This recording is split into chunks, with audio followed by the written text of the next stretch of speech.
Today's podcast is with Mark Herbison. Mark is an ACMG guide based out of Golden, British Columbia, who has nearly 2 decades worth of experience working in mount search and rescue. In September 2024, Mark was involved in a paragliding incident that resulted in the amputation of his lower left leg. In a world where resilience has perhaps become somewhat of a popular buzzword, Mark is the living embodiment of it. In the conversation, we discuss his injury, his recovery, and the mindset that has allowed him to get back to living life to the fullest. Now, for those of you who already subscribed to the podcast, a massive thank you. And to those of you who are new here and want to support the show, the best way to do so is by subscribing. Now on to the episode.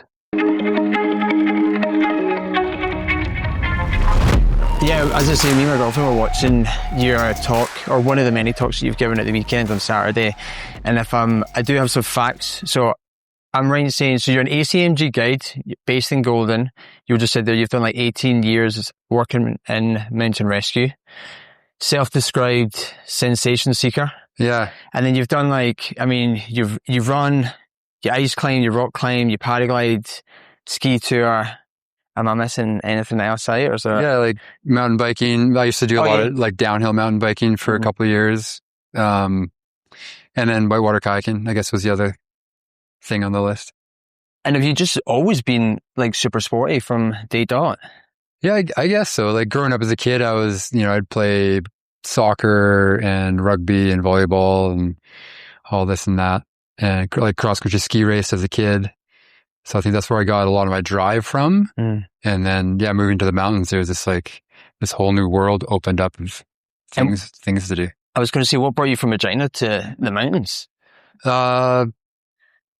I guess adventure, really. Like I dropped out of university. I was in mechanical engineering, did about a year and a half of that. And I got to a point, I had gone to a couple like career seminars and job shadowing, and I was like, I don't know if I really want to do this the rest of my life, working in an office, playing with numbers. Like I still find all that stuff really interesting, but I just wanted adventure, I guess. And so dropped out, moved back home for like a month, and then I had friends moving out to Panorama for the winter season, and I was like, I might as well go with them. Yeah, it seems like such a common theme here. Yeah. Everyone kind of gets pulled to the mountains even though we're all got different personalities and do different things, everyone kind of gets pulled for the same reason. Yeah. And then you went to Panorama, but did you kind of base yourself in Golden from the start? No, I was in Invermere for 2 years. Cool. And then I went back to school in Calgary, went through the ecotourism and outdoor leadership program at Mount Royal University. And then once I finished that, moved to Golden, and then I've been there ever since. Yeah, because Golden seems to kind of been up and coming. I mean, I've only been here 5 years, and it definitely seems since they built or rebuilt the highway or built the highway. Yeah, they improved the highway anyways. Yeah, I would imagine before that would you have thought of it as like a kind of hidden gem? In my mind, like that's why I ended up there, is because of its location and all the things that you can do there. Like it's so close to multiple national parks and the bugaboos and like all these amazing places. And it wasn't that busy. And over the years, like it's been slow to really like pick up momentum in the tourism side of things. And then just like people moving the town. Like Revy had way more hype over it than Golden did, which is great. Like I'd rather Golden stay kind of like that sleepy mountain town. But in the last 5 to 10 years, it's been consistent people coming from the coast and the Bow Valley, just because it's a little bit more affordable than those areas. And it's getting busier and busier. Yeah, I always find, I feel like I'm from Scotland originally, and I feel like I can never really complain about how busy it's got year on year, because I am part of the problem. Of people like me coming over, and I know I say it to everyone, and they're always like, yeah, but we've all moved here. Yeah, like I moved to the area too, so I do always think that though. Like when I'm talking to people about getting busier and complaining, I feel like such a hypocrite, because ultimately, like if you hear my accent, it's definitely not from here. Yeah, it's quite funny as well. Like in work, I'll be talking to people on the phone, and I'm just making it like this person up, but like someone from America, and they'll be like, oh, like, can't wait to come to Banff. Like, I love your accent. Because I think they hear me and think that everyone else. Oh, no way. Yeah, because I think I don't know what they think. I think they've obviously never been here, and they just think that I'm what people sound like. But you're an authentic Canadian. Yeah, no, it was funny when I first came here, didn't want to lose the accent, but I was quite hard against rephrasing my vocabulary as well. Because obviously in the UK we see different things in here. Yeah. And I kind of just slowly got beat out of me. Oh no. Yeah. I always find it so interesting listening to other people speak from different countries and everything, because it's unique, and sometimes it's like, sorry, what does that mean? I've definitely slowed down my tone of pace, and I will use better vocabulary, I would say, because have you ever been to Scotland or No, anywhere? not yet. It's people are they use a lot of profanity, which is just honestly the norm. Yeah. Whereas when you move somewhere that I'm obviously just speaking about Banff, where that isn't really the norm, you definitely notice it more when you're doing it. Like when I first came here, I kind of got like a little bit, what's the word I'm looking for?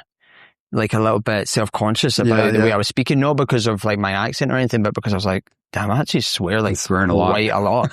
You know, and especially when you're in a town where, I don't know about Golden, but Banff certainly is like so multi-international. Yeah, you can't, like, it's things that I would say back home that I honestly thought were like universal sayings. Like I even have said stuff to my girlfriend who's Canadian, and I would say something to her thinking like, this is a universal thing, and she'll be like, what are you talking about? So yeah, but anyway, sorry, I wasn't getting you on to talk about my accent, but so for like a little bit of context, do you mind giving me like a brief outline of the accident you had in September 2024?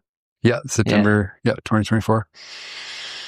So yeah, it was right at the end of a paragliding trip I was on down in Utah, and the day was set to be like a wicked day of flying. There's going to be really good lift, so strong thermals and good opportunity to fly like a long distance and do a pretty epic flight through some really neat terrain, like desert terrain.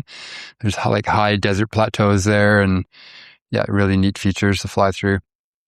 So launch was super busy, probably 100 plus pilots up on launch, and then the area is quite busy with ATVers and people with big trucks ripping up and down. So you can drive to the top of Monroe Peak, which is about just over 3,400 meters. And it's the second highest launch in Utah. So it's pretty unique to be able to launch that high. And we were all kind of waiting around in the morning for conditions to pick up, so the thermals to start lifting. And folks started launching probably around like 10:30. And I was probably getting ready to launch around 11.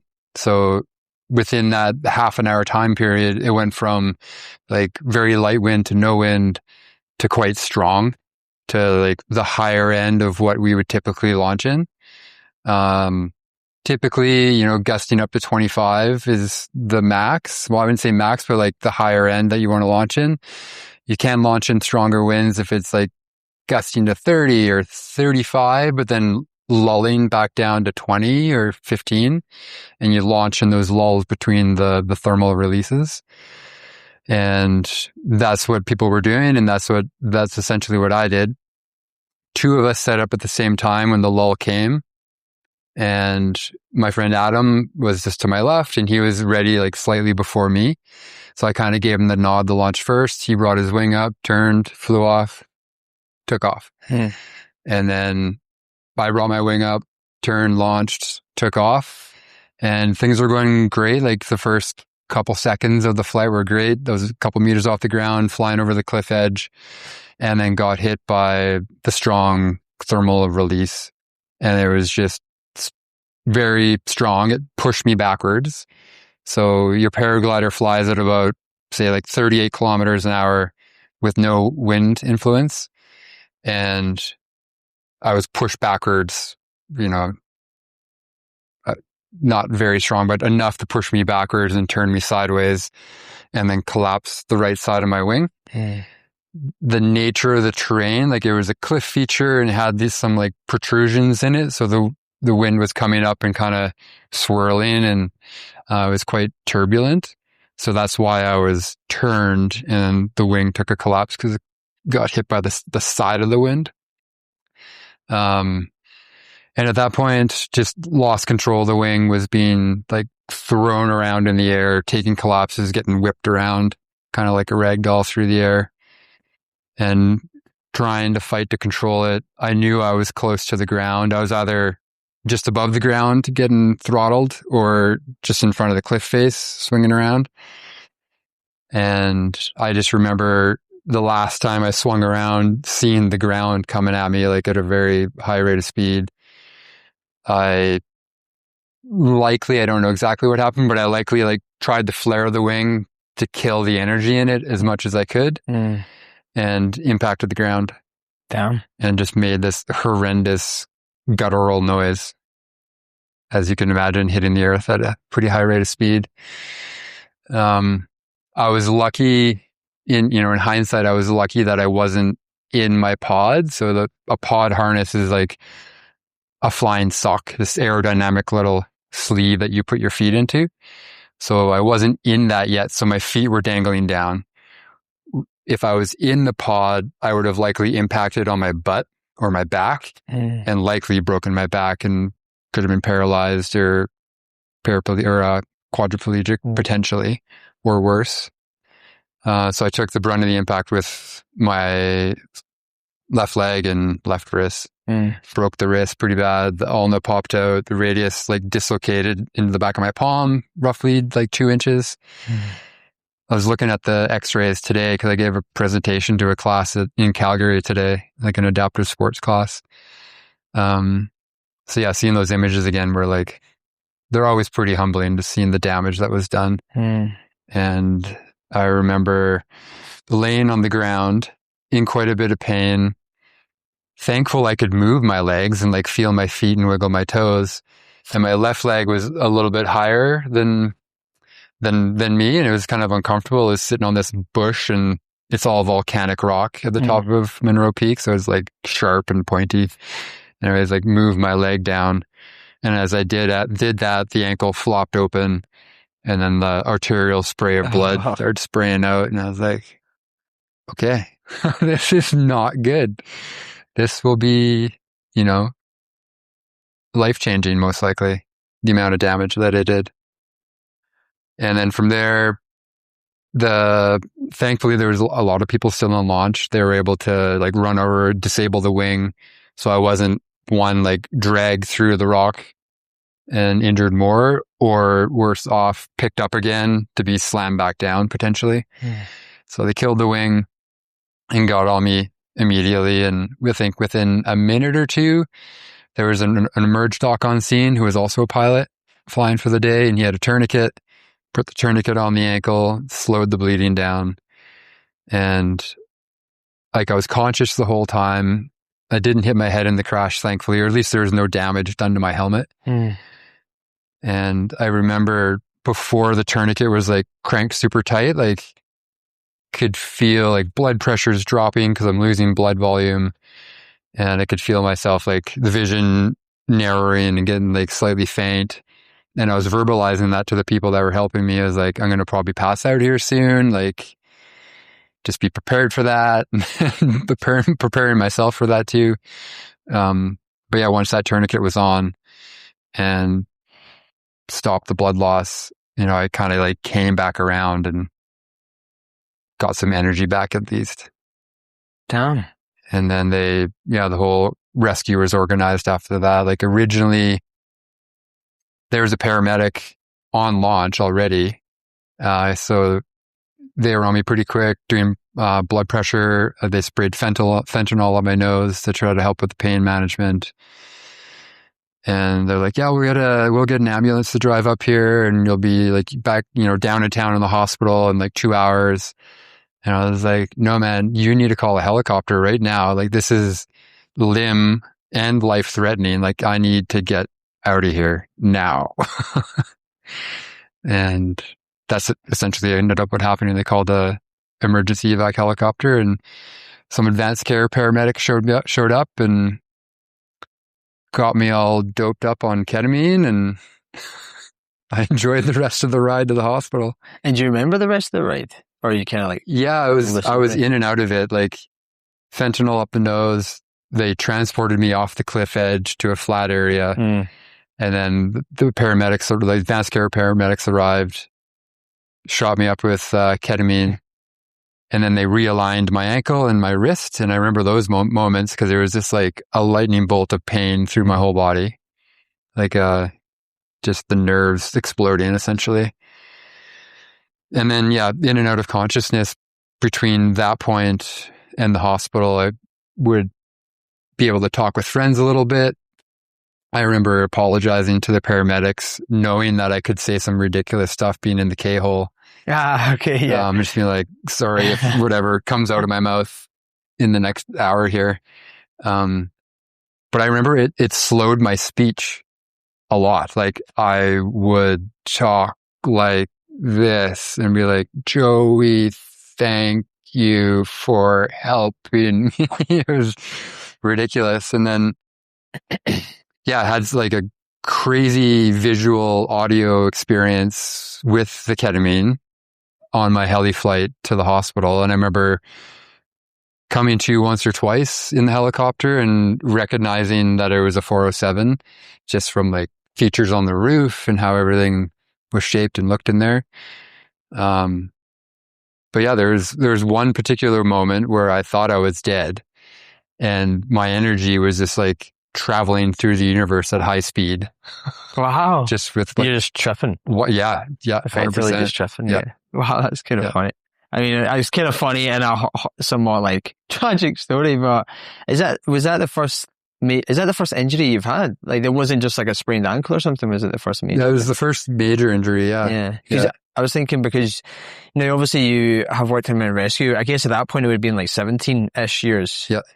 Because you sound so calm throughout it, like talking to, like telling them like everything that you're telling them and stuff like that. Yeah. I would assume that just comes about because of your career. I think so. Yeah. I think I can attribute that to, being in those situations and training to be calm in those situations so I can operate and get people out of there and not freak out myself. So yeah, it was pretty funny when the first paramedic arrived, like I gave him a patient assessment of myself. Yeah. And he was like, looked at me, he's like, what do you do for work? Like, this is, who are you? Yeah. Like, oh, mountain rescue, blah, blah, blah. And like, do you have any memory of like the thought that you had like right before you were going to hit the ground? Or was it, no, not really. You're just kind of. I remember, I think I was yelling like, fuck. Yeah. And like trying to slow the wing. And yeah, just understanding that I was about to hit the ground. Yeah. So it's a crazy thing that I think people think, I mean, maybe I'm talking for myself here, but you think about, I don't like flying, right? And I know like this is kind of silly, but I have obviously the worst case scenario of plane crash. It's never going to happen, but that's like my brain sometimes thinks that. I wonder what you would actually think if it was like right before what you would actually think. Like, I don't know. So it's like a weird thing, but yeah, you just sound so calm throughout it. Like, I know you're obviously saying that you train, that is your job, but I would assume you don't do training as if you're the patient, do you? Or do you? No. But maybe like I can attribute some of that calmness to being in like recreational experiences where you're either in like a serious terrain and you need to focus to move through that terrain safely, or I've been in avalanches before or had other incidents where it was like a close call. And you still need to operate to get out of that situation. Mm-hmm. And yeah, it might be one of the reasons why I've done well in the mountain rescue landscape or industry, is because when those calls come in, or you get flown in to a side of a mountain to pull someone off, or get flown into a bergschrund to do a recovery, I can stay calm, and things do feel like they like slow down so I can operate and not make mistakes and get out of there. And then, so you obviously get to the hospital, and then I did see x-rays in the talk that you gave, but you obviously got your wrist fixed, but it sounds like your ankle was just like smashed into like 100 pieces. Is that correct? Yeah, like the heel, the calcaneus was like dust. It was totally gone. And then the talus and all the little bones down there were all like crushed. Yeah. And my ankle was essentially like torn halfway off. Yeah. That sounds So horrible. I could show you a photo after the I did see the X-ray, but yeah, it was funny. I think when you were giving your talk, you were like, I think you said in the talk that you'd cut out the grim pictures, and then like the first picture that came up, I was like, that's super grim. My girlfriend was like immediately hiding her face, but yeah, the reason. So it sounded like, if I remember it correctly, it was a case of if you had kept your foot there, it was just going to be like a lifetime of pain and or just like super discomfort and not really being able to do anything. Yeah, that's what it sounded like. So I severed my nerve and artery when it tore my ankle open. And the likelihood of getting any sensation back in the bottom of my foot was like super low. And so if I kept it, it would have had like, it would look like a foot, even when it was all stitched up and everything, like it looked like a foot. But they were talking about fusing it and I wouldn't have any sensation. So it would be really weird to walk on. So I'd wear a brace on the bottom of my foot that would go up the back of my calf to support it. So I could actually like step onto it without falling over. And then likely have to wear forearm crutches or at least a cane to walk with it. And potentially chronic pain all the time. And, you know, I did a lot of research and talked to a lot of different people that had faced the same situation. And, you know, talked to other amputees that didn't have a choice and had it removed and are performing at a high level in their specific area. Talked with folks that had the choice, maybe waited a year to a couple of years to actually remove it. And once they did, they're like, I wish I'd done this sooner because the pain is gone and I can actually enjoy things again with the prosthetic instead of the useless foot. And I talked to one fellow who's actually lives in Golden and had a really bad accident as well. His whole left side was basically broken.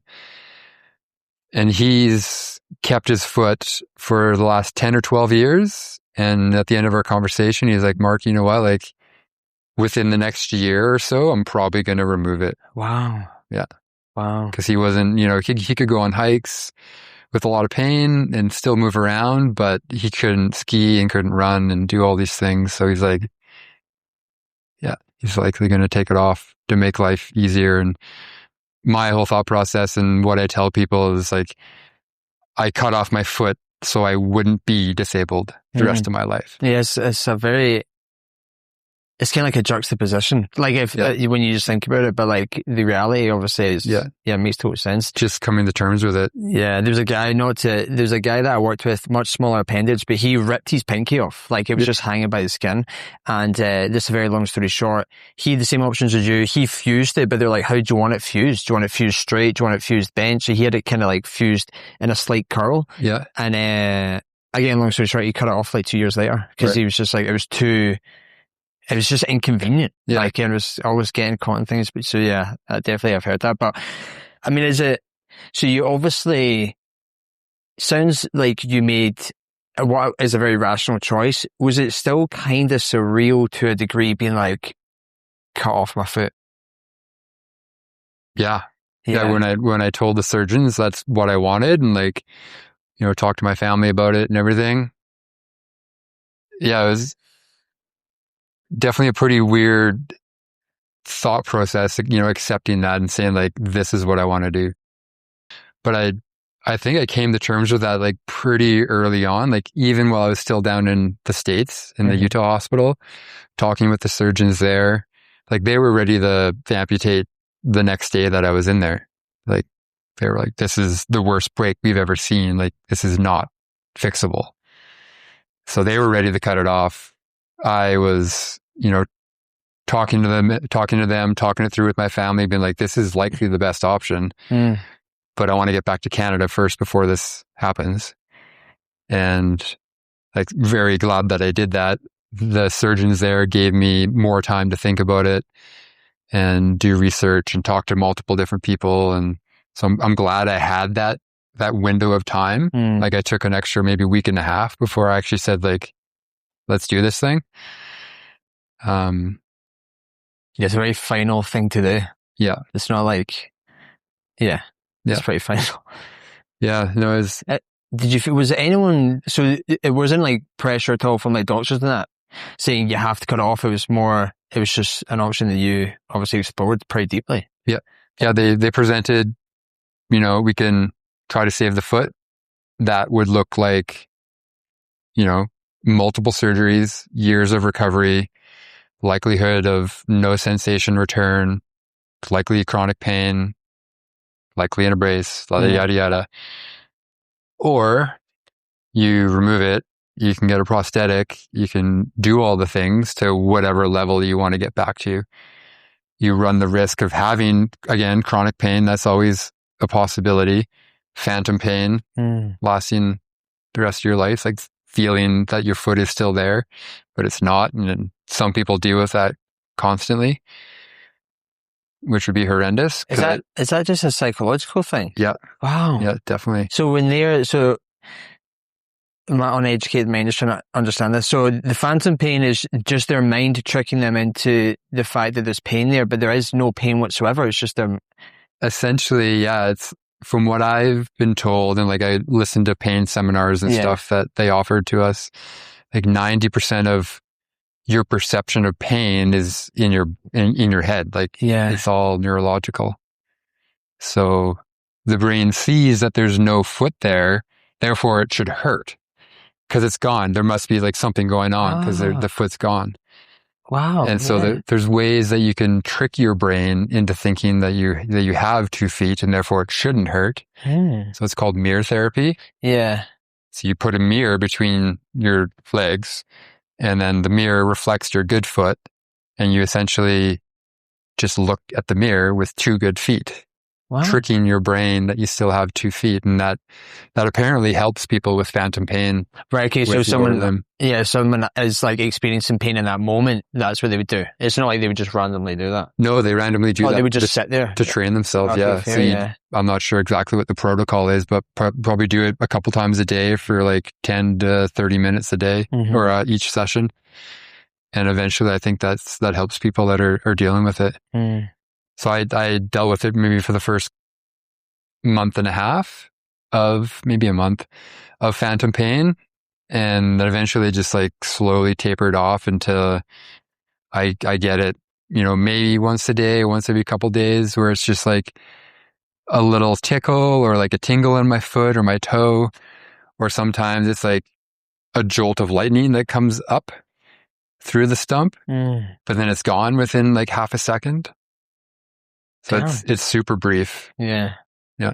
And it sounded like you came to terms like very quickly with it. Like, and by I mean the situation you were in. Like, it almost sounded like you kind of made peace with it like straight away. I was like quite impressed. Yeah. I can attribute that, I think, just to like doing all these mountain sports for the last, say, like 20 years. And understanding the risk that's involved and working with mountain rescue and seeing the outcome or the aftermath of accidents in the mountains. Like I knew full well what could happen, and talking with friends that are, performing at a high level, taking large risks in the mountains, and just understanding that I could, break my leg and not be able to run anymore. I could break my back and end up in a wheelchair. And having these conversations with friends is like, would you be happy for the rest of your life if that's what happened to you? And having those open conversations about that. And I think being prepared with that in mind just it helped me out exponentially. Like thinking about all the bad outcomes that could happen. So you can run through the scenarios in your head and be like, okay, is it worth doing this if I can't deal with that? So I think that helped out a lot. And then seeing all the responses that I've done over the years and just understanding the risk. Yeah, I was listening to Alex Honnold on a podcast lately, and he was talking about calculated risk. And he was saying how obviously because of what he does, people think he's like the riskiest guy ever, and it's like he's putting his life in danger constantly and stuff like that. And I'm going to probably butcher what he said, but I think what he was saying is like the average person just has as many risks as he does. He just makes calculated risks, you know, as in, you know, the average person could get hit by a car, knocked down by a bus, fall off. Like, it's not that he is living, obviously he has these moments where he does these like, what we would deem, and by we I mean me as the Joe Blogs, would deem as being quite risky. But he's like, it's a calculated risk for him. He's like, but the general population doesn't appreciate that they're also like taking risks day in, day out. Oh yeah. They just, yeah, it was kind of what you were saying there though, where he's like, I make these calculated risks. And I would rather be someone who got to 50 living the life that he wanted. I think because his father passed away quite young. Sounded like his father passed away, not like young, like our age, but like, you know, 50s or whatever. And he was like, I'd rather have lived a life of risk that I enjoyed and get to 50 and have enjoyed it than get to 50 and die of a heart attack and I didn't do anything with my life. Yeah, exactly. Yeah. No, I kind of live with that same mentality of like, you know, try not to have any regrets and, you know, saying yes to opportunities that come around and, you know, not, I can't think of the right term, but yeah, just not going after the things that you want to do, but with, yeah, calculated risk. Like I've been described as a like cautious risk taker for someone that does take on quite a bit of risk in the mountains. Like I think, and I've been told that I approach it cautiously. So like I look at multiple different aspects before I actually do the thing. I don't just like haphazardly roll up and you're like, all right, let's go do that. I kind of like plan it out and wait for the right day and conditions and everything. And obviously you've built a life around making decisions in like high consequence environments. Do you feel like that, like what you were just saying there, do you feel like that's shifted at all, like post September 2024, like how you assess decision making? A little bit. Like I'm still in the stages where I'm like getting back into everything and testing the waters and adapting and figuring how to get back into those environments. Like I still want to get into serious skiing terrain and climbing terrain and like return to paragliding and was doing long cross country flights last summer. Nothing too remote. But yeah, going into this summer, hoping to do, you know, big flights again over mountain ranges and everything, knowing that I, you know, over the last, say 6 months, I've, you know, can run long distances again and ski tour all day and like get myself out of tough situations in the mountains. So, at this point, I haven't assumed a ton of risk in my eyes anyways. Like I'm slowly easing back into it. And I'm looking forward to continuing that and being comfortable in that terrain again. Yeah, because I guess if you're already, if people described you as already being like a cautious risk taker, I guess it sounds like the step below that is just like not putting yourself in risky scenarios whatsoever. Yeah. But you'd ultimately like to get back to being able to like take more of those calculated risks. Yeah. Nice, yeah. Yeah. Yeah. It brings me a lot of like joy and satisfaction. Like you said, like I describe myself as a sensation seeker. So like, that's very cool. Yeah. Like, for example, like flying a 150 kilometer flight in a 5-hour period down a mountain range and landing in the, you know, someone's backyard in the field somewhere and having made hundreds of decisions to get through that and navigate through that terrain safely and make it that far and land safely. And it's a feeling that's super hard to describe. And it's like, it's a body high that you'll have for a day or 2 or 3, depending on what you do. And, you know, the paragliding and ice climbing are the 2 things that give me that sensation for the longest. Like a long, hard ice climb or a long mountain flight in a paraglider will just like bring me so much joy for days. And I'll get that from skiing as well, but it doesn't last as long, or it's harder to obtain because the objective has to be so much bigger, I guess. And when you say like you get high from it, do you mean just because I'm trying to compare it to like if I just went to the gym, like after you leave the gym you just feel like awesome, but yeah. I don't think it would last for days. I think I would need to go the next day, do the same thing to get the same feeling. But it sounds like you get it for like longer than that. Yeah, it can definitely, especially when it's new. Yeah.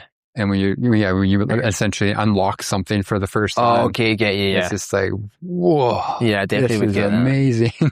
Yeah, is that like anytime you do something new and you kind of grow in like a skill or as a person, like, yeah, I would definitely get the same feeling. Yeah.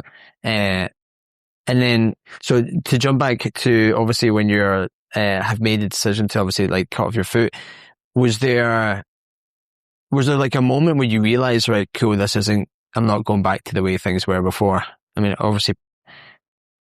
Yeah, that feeling didn't really hit until I went home for Christmas. Mm-hmm. I think I'd spent, would have been like, 2.5 months, 3 months, 2.5 months, in the hospital and in Vancouver recovering at GF Strong, just focusing so much on healing and getting stronger and getting that back that I didn't really see what I had lost until I got home and was back in my home environment, on crutches with my first prosthetic. They call them check sockets. So they can make adjustments to it, and just seeing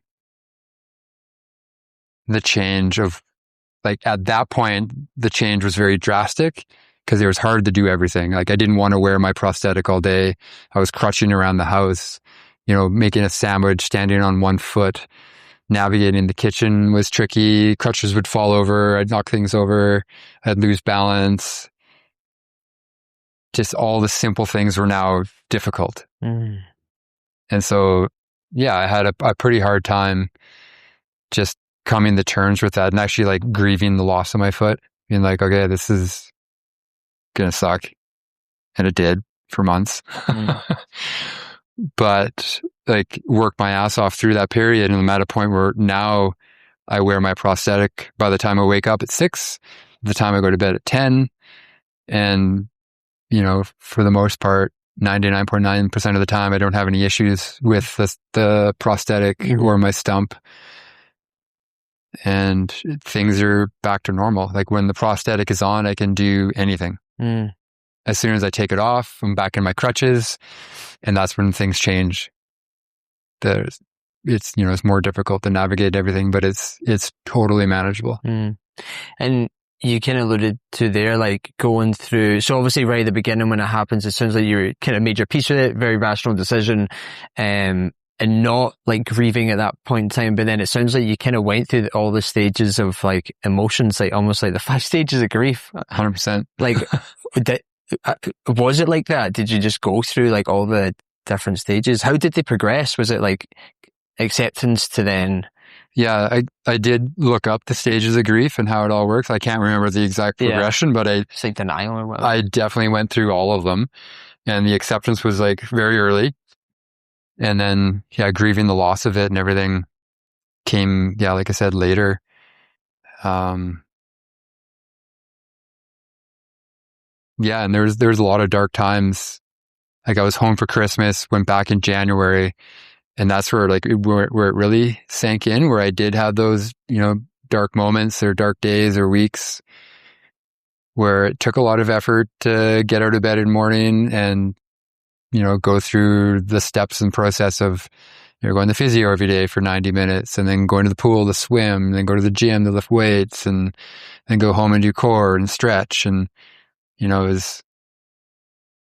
I had a lot of determination to rebuild myself to get back to all these fun activities in life. So, and when you see dark moments, like what was making, I mean, minus the obvious, like what were you thinking that was making them dark? I guess just like, or what was going through your head? Sorry. Yeah, just how things had changed, how things weren't going to be easy anymore. And when it got tough, there was moments like, do I want to continue? Do I want to put all this effort in? Like I never seriously thought about like hurting myself in that way, but the thought came through my mind like multiple times. Like, what if I just like not continue? And I want to be open about that thought process that I had, because, going through a situation like that, like most of us may think it.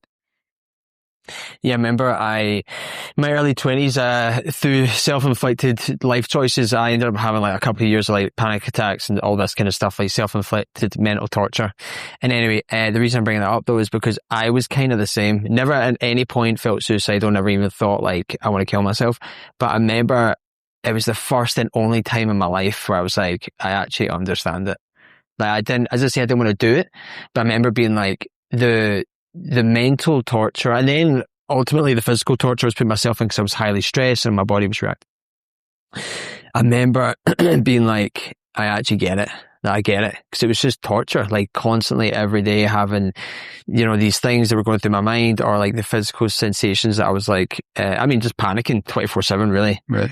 And I remember being like, wow, I get it. Because like you go to sleep and it's like a reprieve, and you wake up and then you're like, oh yeah, fuck. I'm still in this situation, or whatever it may deem itself to be. But it obviously sounds, then you kind of go through other stages and get to the...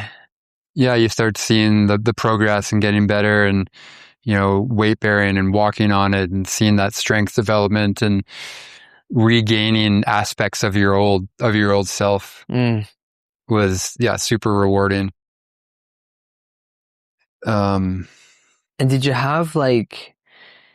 So I was going to ask a very obvious question, which is, what is the hardest point of recovery? And it might sound like, obviously, I would assume it's those dark moments. Did you have like did they give you like a time frame? Were they like, hey, in a year's time, if you do X, Y, and Z, you'll be fine? Or was it kind of like, well, we don't really know? Like, I kept on asking for a time frame. I was like, how long is this going to take? I'm a time frame guy. Like, if you tell me a month, I'm like, sweet, I can suffer for a month. But if you're just like, I think there's like a thing where people say, can you sprint when the distance is unknown? Because it's just like, you never know, you don't know when it's going to be over. Yeah. And I need to know. Yeah. I would ask regularly about, how long is this going to take? What's the average recovery time? This, that, and blah, blah, blah. And they would never give me a time. Yeah.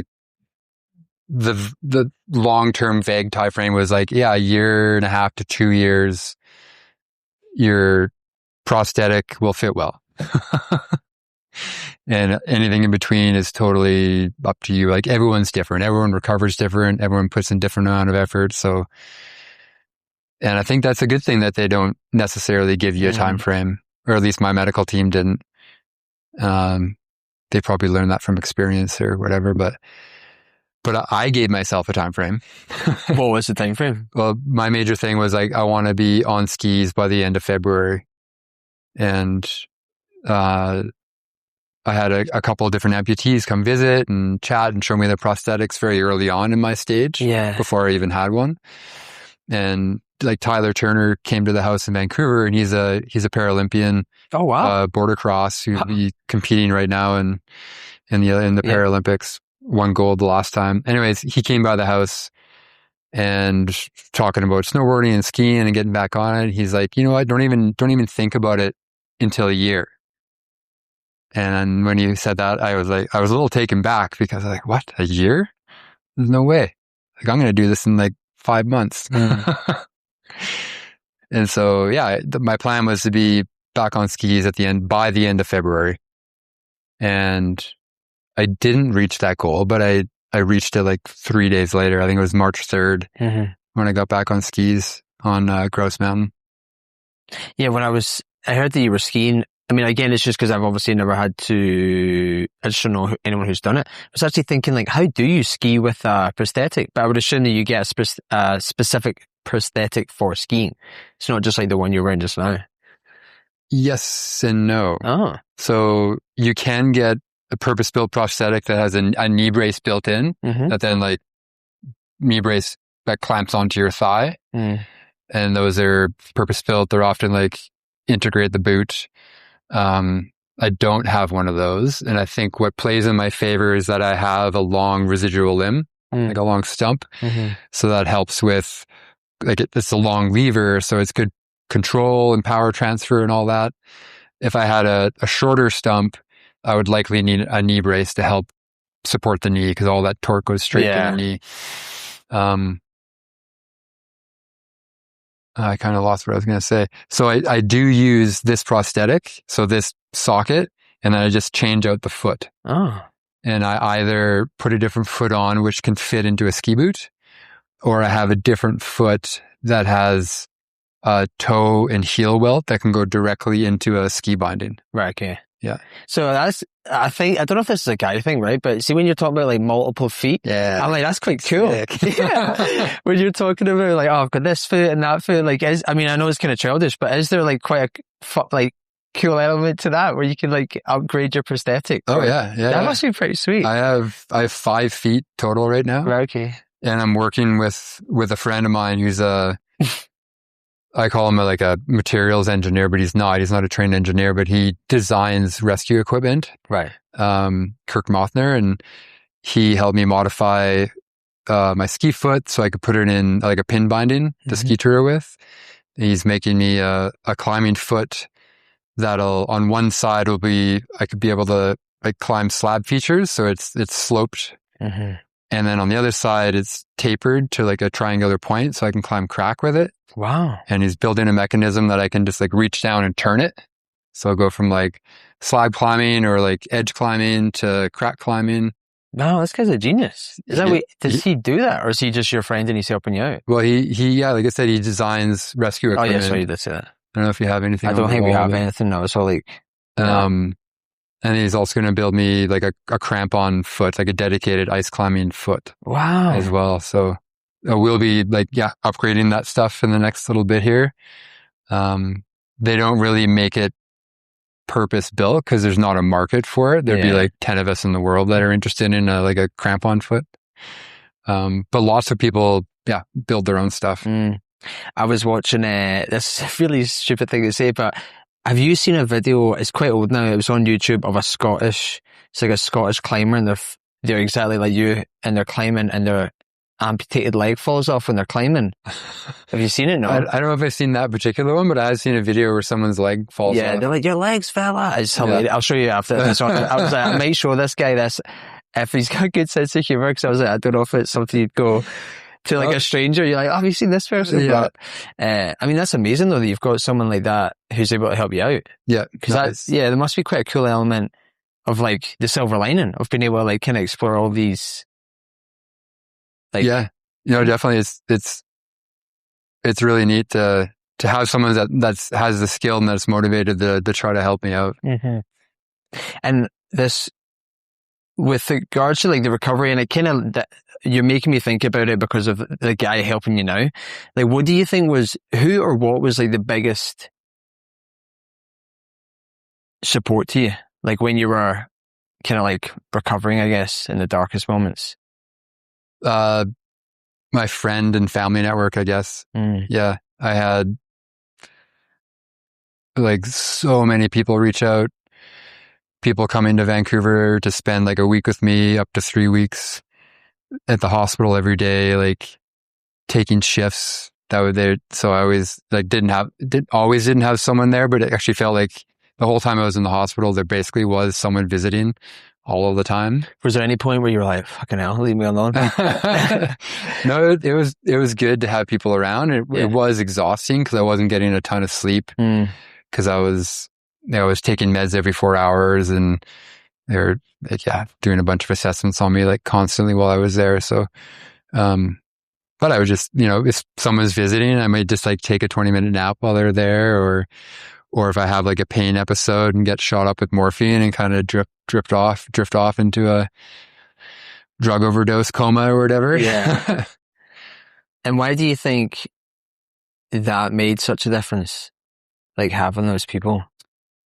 Just, having that support and knowing that people that have your back and that they believe in you and that they're there and they're showing you love. And, if I was in there by myself, it would have been so much darker. Yeah. And when I was in the hospital, I didn't know this at the time, but there was a group of people that were there for the first essentially like 3 weeks, and they made a point of never showing like negative emotion. So sadness or pity or anything like that towards me. It was always like, keep the atmosphere positive. And that played a huge role in my recovery, just always being around positive people. I would run into people, or people would come visit and like, I'm so sorry, and this and that. It's like, I don't need that from you. I don't want that from you. Like, give me strength, show me strength. Mm-hmm. And that's going to help me recover and get me through this. Yeah, my girlfriend's a teacher, and there's a study, the name of which I can't remember, but effectively the study is about how a teacher's, not perception, but how a teacher treats a child has a direct impact on like the progression of that child's education. So if a teacher thinks a child has a low IQ or a high IQ, they will act with them differently. Yep. Anyway, I think the whole experiment was that the teacher, the research people ran fake tests on the kids, and they just randomly attributed like high IQ and low IQ. And they told the teachers, and there was a noticeable change in the kids who that they had randomly assigned a high IQ to. They ended up getting better grades, better education, etc. Because effectively all because of how the teacher was treating them. Mm-hmm. And it's kind of, I mean, I'm bringing that up because it's kind of like a similar idea where like if people are constantly being like, oh yeah, like so sorry for that, like down, negative, it kind of feeds into you. Yeah. And then you're like, oh yeah, is this going to get any better? Or yeah. Where if you only have positive people around, you're like, sweet, yeah, cool. Yeah, no problem. I'll get through this. Yeah, I had that with, my dad's like that. Like, I remember I did like ultras and stuff. So, you know, I was chatting to some people and they'd be like, that's crazy, right? What you're doing 100 miles. And then I would start to think it. I'd be like, oh, maybe that is crazy. Like, why am I running 100 miles? Like, people would be like, what happens if you like have an accident or whatever? And then I would talk to my dad and he would just be like, nah, 100% you could do it. Like, heck yeah. And it was just, honestly, it was so noticeable, and it was so nice to have someone like him. And it sounds like the same for you. People that are positive, you know, that positive reinforcement. Yeah. Because yeah, imagine you would need it. Yeah. Even sounding like a positive person yourself, imagine in those moments you'd still need. Yeah, no, it definitely helps. Like I had friends through the whole recovery that believed in me and showed me support. Like I went going to the pool the first time. I went for a friend and like sat at the edge of the pool for 20 minutes because I had, you know, body image issues about my stump and getting into the water, and how was I going to get into the water? How was I going to swim, or how was I going to feel, or like people are going to look at me weird. And so there was that. And then a friend that got me an entry into a running race.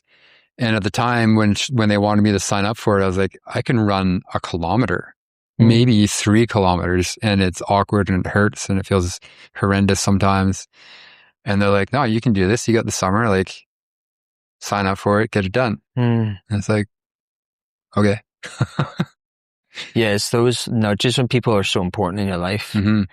You know, and I think you touched on something that, like body image. Like I think a lot of people's identity is wrapped up in their body image, whether that's aesthetically or performance wise. Like I'm certainly like that. Like I'm probably better at it now, but when I was a kid, I was pretty insecure of how I looked for no other reason than I was just, I looked fine, but I was insecure. But anyway, you know, I remember hearing you say that you prided yourself on having like a high level of fitness.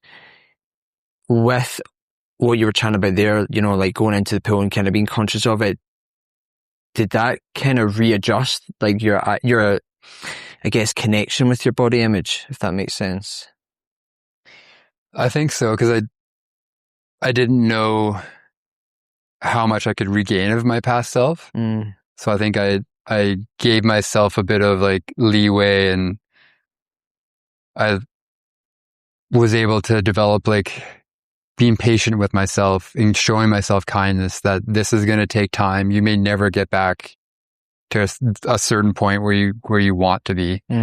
Like I came to that realization, you know, fairly quickly, and I'm still dealing with that. Like climbing, everyone likes to tell me that I now have an advantage with my prosthetic. Okay. Either running or climbing or ice climbing.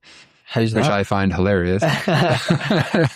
Which also makes me feel pretty good, because they see that as, I don't know, like a threat in some way. Yeah. But they're like, yeah, you can take rests on your leg on like a tiny little edge, and your calf won't cramp. Oh, that's true. It is true for sure. That stuff does happen, or can happen. But right now it's like my wrist. I have certain positions on my wrist give me a lot of pain. So for climbing, I can't really undercling. Crack climbing is really hard, just torquing on the wrist.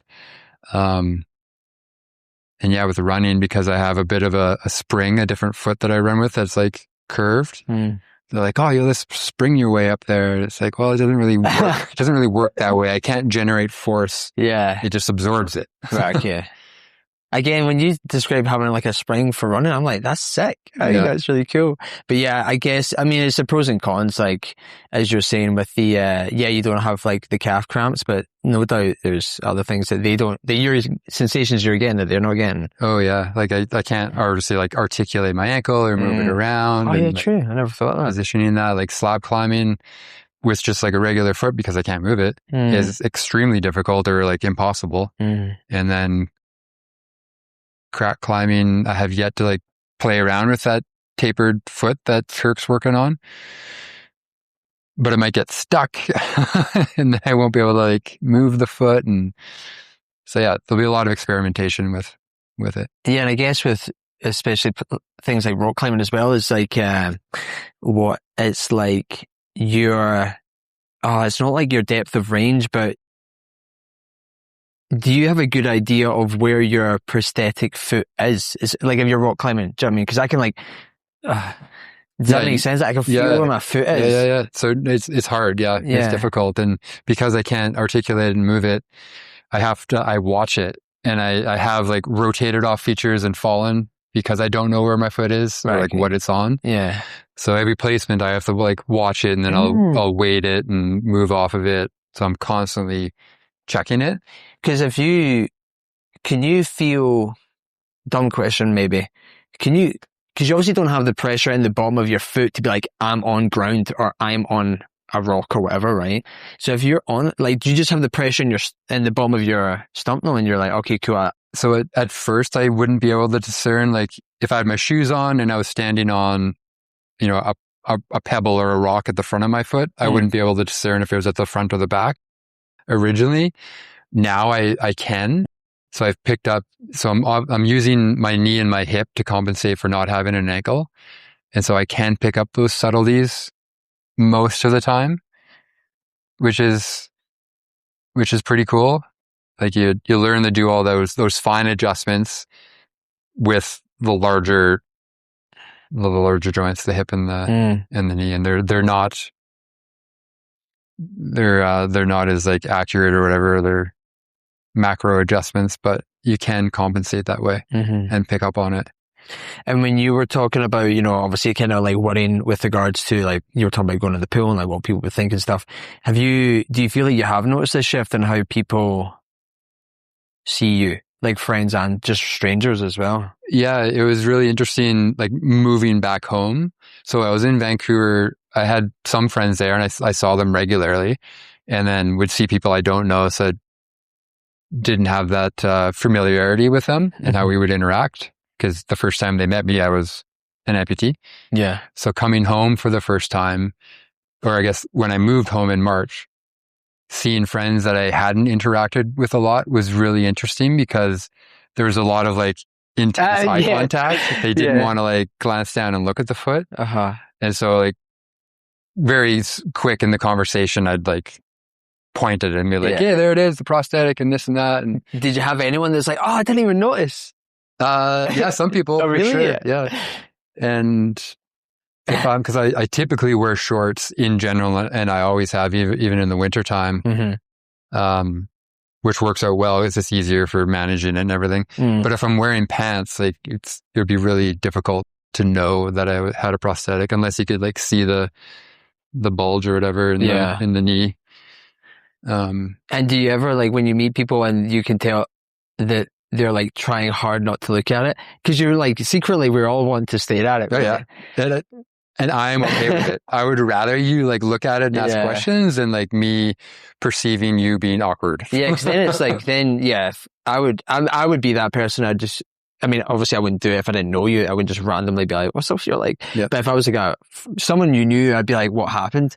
Whereas, because it puts you in an awkward position, because then you're like, you need to fucking ask about my leg. Like you can't just pretend that. Yeah. No, I prefer people ask about it. I'm always happy to talk about it. Yeah. the reaction of some people though is sometimes I don't appreciate, because they'll ask, be like, oh, you know, how did it happen? This and that. And they're probably expecting like, oh, cancer or something sad or whatever, a car accident. And they're like, oh no, I was in a paragliding accident. And then some people's reaction is like, well, yeah, of course you hurt yourself paragliding. It's like, come on. Oh God, yeah. But that's no, I definitely rather people ask, and I'm happy to ask for questions. Like interacting with kids is always super interesting, because they'll stare at it and be like, what, mom? Like, what is that? And if they like come over, get closer, they want to interact, I'll ask them if you want to check it out. Should I take it off for you? Do you want to see it? Or like clink on it or whatever. And yeah, it's super, super fun and interesting. Yeah, because I think kids also don't probably even appreciate really what it means. I know that sounds quite silly, but there's a boy I went to school with, and he did get cancer and he lost his leg. And he had I actually can't even remember, but he lost his leg, so he must have had a prosthetic. Dude, I don't even remember, like, it's only when I got older, I was like, that's actually kind of mad.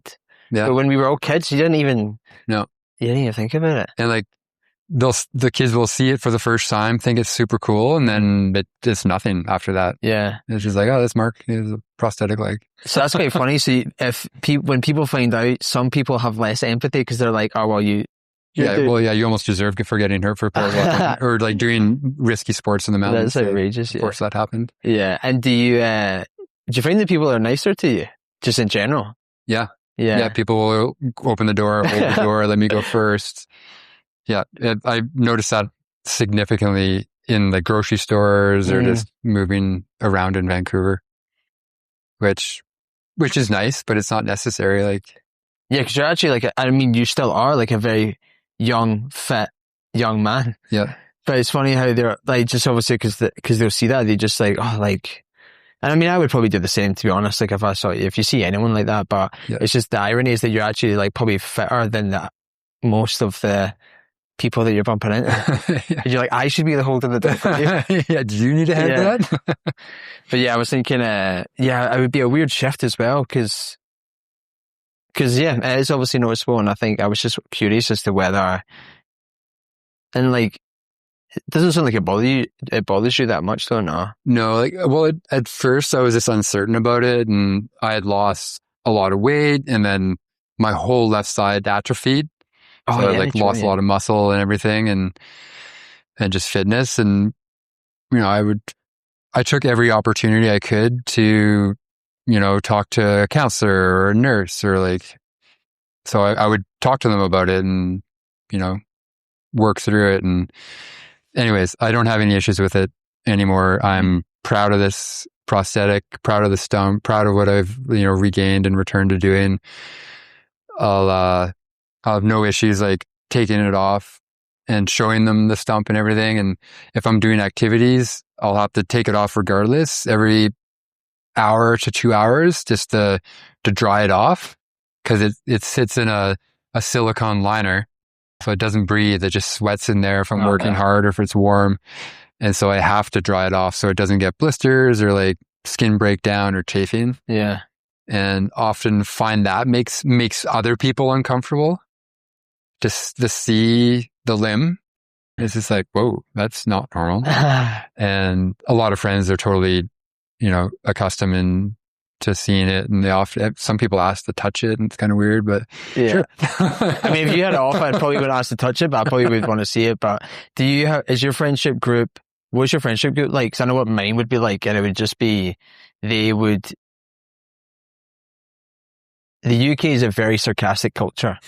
There's a lot of like piss taking, and I just know that my friends, if I was to happen to me, they would probably just like take the piss at me the whole time. Yeah. Are your friends similar? Or I had a good mix of that. People that were sending me like, you know, there was a bunch of pirate jokes. The peg leg, and I got a pirate hat and a couple pirate flags, and eye patch, and pirate board games and stuff like that. And yeah, I would rather people make fun of it than not say anything about it or not interact with me about it. Yeah. Yeah. But it was a good mix. Like, some people fully ran with it and loved it, and I fully accepted that and like wanted that. And other people were, you know, respectful and shied away from making fun of it. But yeah, I remember my friend like broke up with his girlfriend this a long time ago, and he like messaged, we were young, so like kind of immature thing to do, but he messaged all of us being like, hey, can you like unfollow his girlfriend on Instagram because she got a new boyfriend? And I text him being like, I heard her new boyfriend's like super nice. And he was like, but he like, that's just dick. yeah. You know, I think that's we just had that, I don't know why, but that's just kind of the sense of humor we had, but which actually is, I've found at times can be quite negative, because at times when you are trying to, perhaps you need someone to be a little bit more gentle with you, it doesn't really help if they're just taking the piss. You're like, I would actually appreciate someone maybe giving me a hug right now. Right. But so it's good that you've got that balance of it. Yeah. And then, you know, I feel like maybe, I don't know if it's this day and age, but I think there is a popular, like, romanticized idea of like resilience. You know, I think people think, I mean, maybe I'm talking about myself here, where you're like, if something was to happen to me, like, I'd be super resilient and I'd get through it and all this jazz. But I see that with really, I mean, minus the thing I kind of mentioned earlier, like not having to really apply that to my day-to-day life. For you in your situation, what was the reality of like trying to be resilient day to day? What was that actually like? Yeah, I don't know. Like that word, it's definitely like a catchphrase. It feels like these days is like grit and resilience. Yeah, and there's books and stuff on and it. stuff like that. Yeah. And like getting through this situation, I don't know. I just felt like I approached it like I would anything in life, just with like determination and focus. Like I knew what I had to do.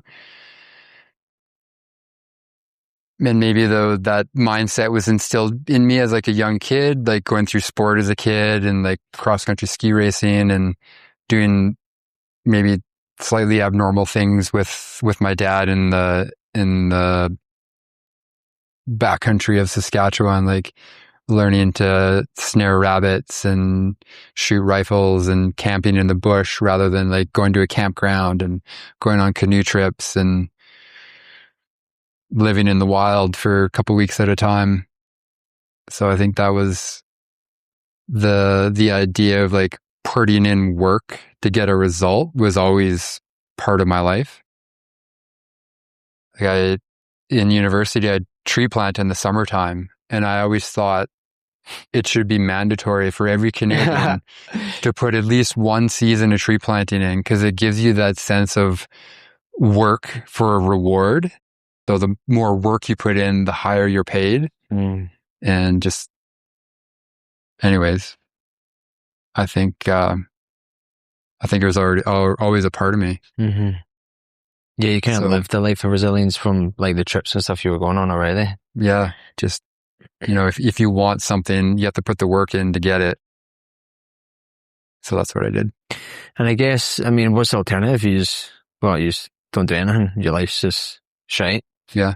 Because you live in pain or be unhappy on the couch and play video games. Mm-hmm. It's kind of a coincidence. I was at work with a bunch of colleagues in the backcountry digging snow profiles one day, and you know, we have lots of random conversations, and I asked the question, like, if you had to lose a limb, which limb would it be? And like, what would you do during your recovery time? And I shit you not, I said I would cut off my left foot. Wow. And I would buy a PlayStation and start playing video games. And I never ended up buying the PlayStation. Didn't play video games, but I ended up losing my left foot. I wonder if when you decided to cut it off, if that subconsciously was in the back of your mind, you're like, well, I've already actually planned this, played this. I already thought about this. Yeah. And the people that I had that conversation with, like, texted me. They're like, it came true. You actually did it. Yeah, I think, do you find that as well with people that you're hanging out with, like friends and stuff like that? See, I feel like your friends, do you find that they don't complain about stuff as much? Like if they've got like a sprained ankle or a sore shoulder or something, do you feel like people are like, I probably shouldn't say this to Mark because he's going to be like... I've had a few friends catch themselves. Yeah. Being like, oh, you know, my wrist is sore and blah, blah, blah. But it's like, but it's only 2 weeks and it's going to be fine. So I'll shut up. Yeah. Or like other people complaining about things. And it's like, I totally get it. It sucks. Like no one wants to be in that recovery stage or like miss out on a couple weeks or a month of whatever they want to do. But I don't comment on it or like bring it up or anything. It's like, it's everyone's way of dealing with it. Yeah. And with the, you kind of mentioned about, we were kind of having a joke about like when people meet you and they don't bring up your leg. If someone only knew you prior to like that, prior to the accident, what do you think they would misunderstand about you now? Like anything that's changed about you? That's a good question. I think I may have already mentioned or alluded to, like, I may have not have been like the most patient person in the past and would be like hard on myself to perform or like succeed in things that I was going after, or like I'd, be able to move more efficiently through the mountains. And anyways, maybe that's a bad example. But I've given myself more time or more patience and being kinder to myself. So I'm not allowing myself to give myself like negative talk. Like I more so try to switch it into the positive light to help myself along. Maybe that probably doesn't even come close to answering your question. No, it's not. I mean, it sounds like you're saying that you're more patient than you were before. Yeah. I think, it's weird, like having lived abroad and I've lived here for 5 years now, so I've not seen some of my friends for quite a long time. And I moved, so I'm 32 now, I guess moved here when I was like 26-ish. And when I was younger, I used to live with one of my best mates. And I was actually quite a hypochondriac when I was younger. Like I would honestly be like, I'm dying pretty much every day. And then anyway, I'm not like that anymore, but the friend that I lived with came to visit me. We hadn't lived together for quite a long time, and then he came to visit me in the first couple of years. And I noticed that he would assume that I was going to react a certain way to something which I didn't, but just because I hadn't seen him in so long, I'd changed as a person. Right. And I was just wondering if there was like a similar thing with you, because obviously I just like matured with age, but you can obviously go through this experience where it sounds like obviously you're saying it kind of forced you to be a more patient person.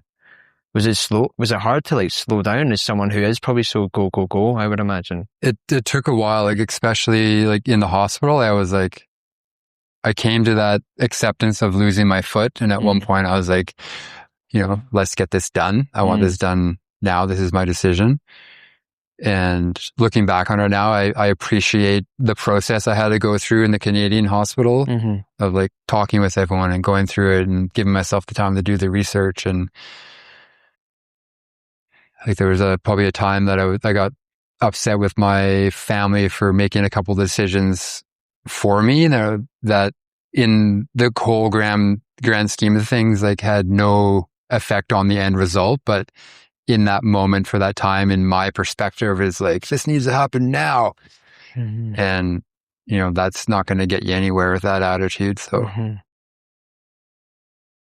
it gradually came. Yeah, definitely was a slow process of understanding that. I was going to say, it sounds like you did a lot of education during the process, like not just of the decision of like to amputate, but like the whole, you're obviously mentioned that you've, but you're talking about like pain, like watch pain seminars or like pain management. Is that like being a key thing of just like educating yourself as much as you can throughout the... Yeah, I think it helped a lot. Like I looked up, there's multiple different procedures you could have done with the amputation, for different reasons.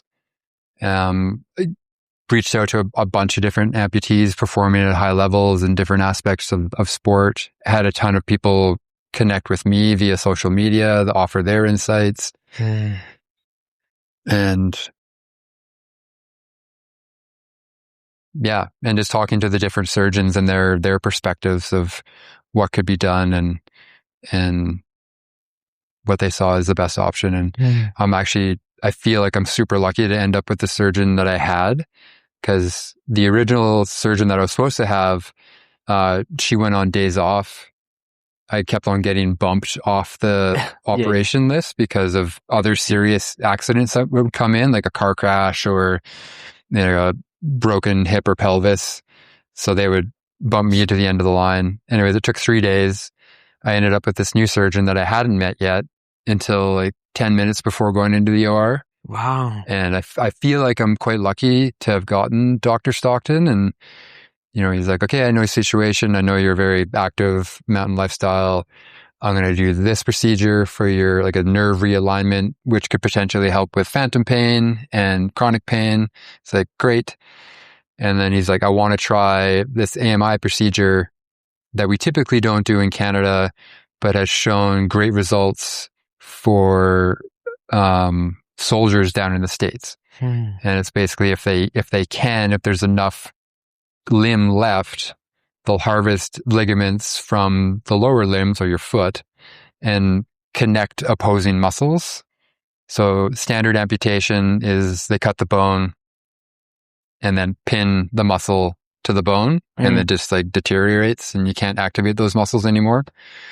And what the AMI procedure does is it connects those opposing muscles. So like my hand's moving up and down. So there's a muscle in my forearm and the back of my forearm opposing each other when it's moving up and down.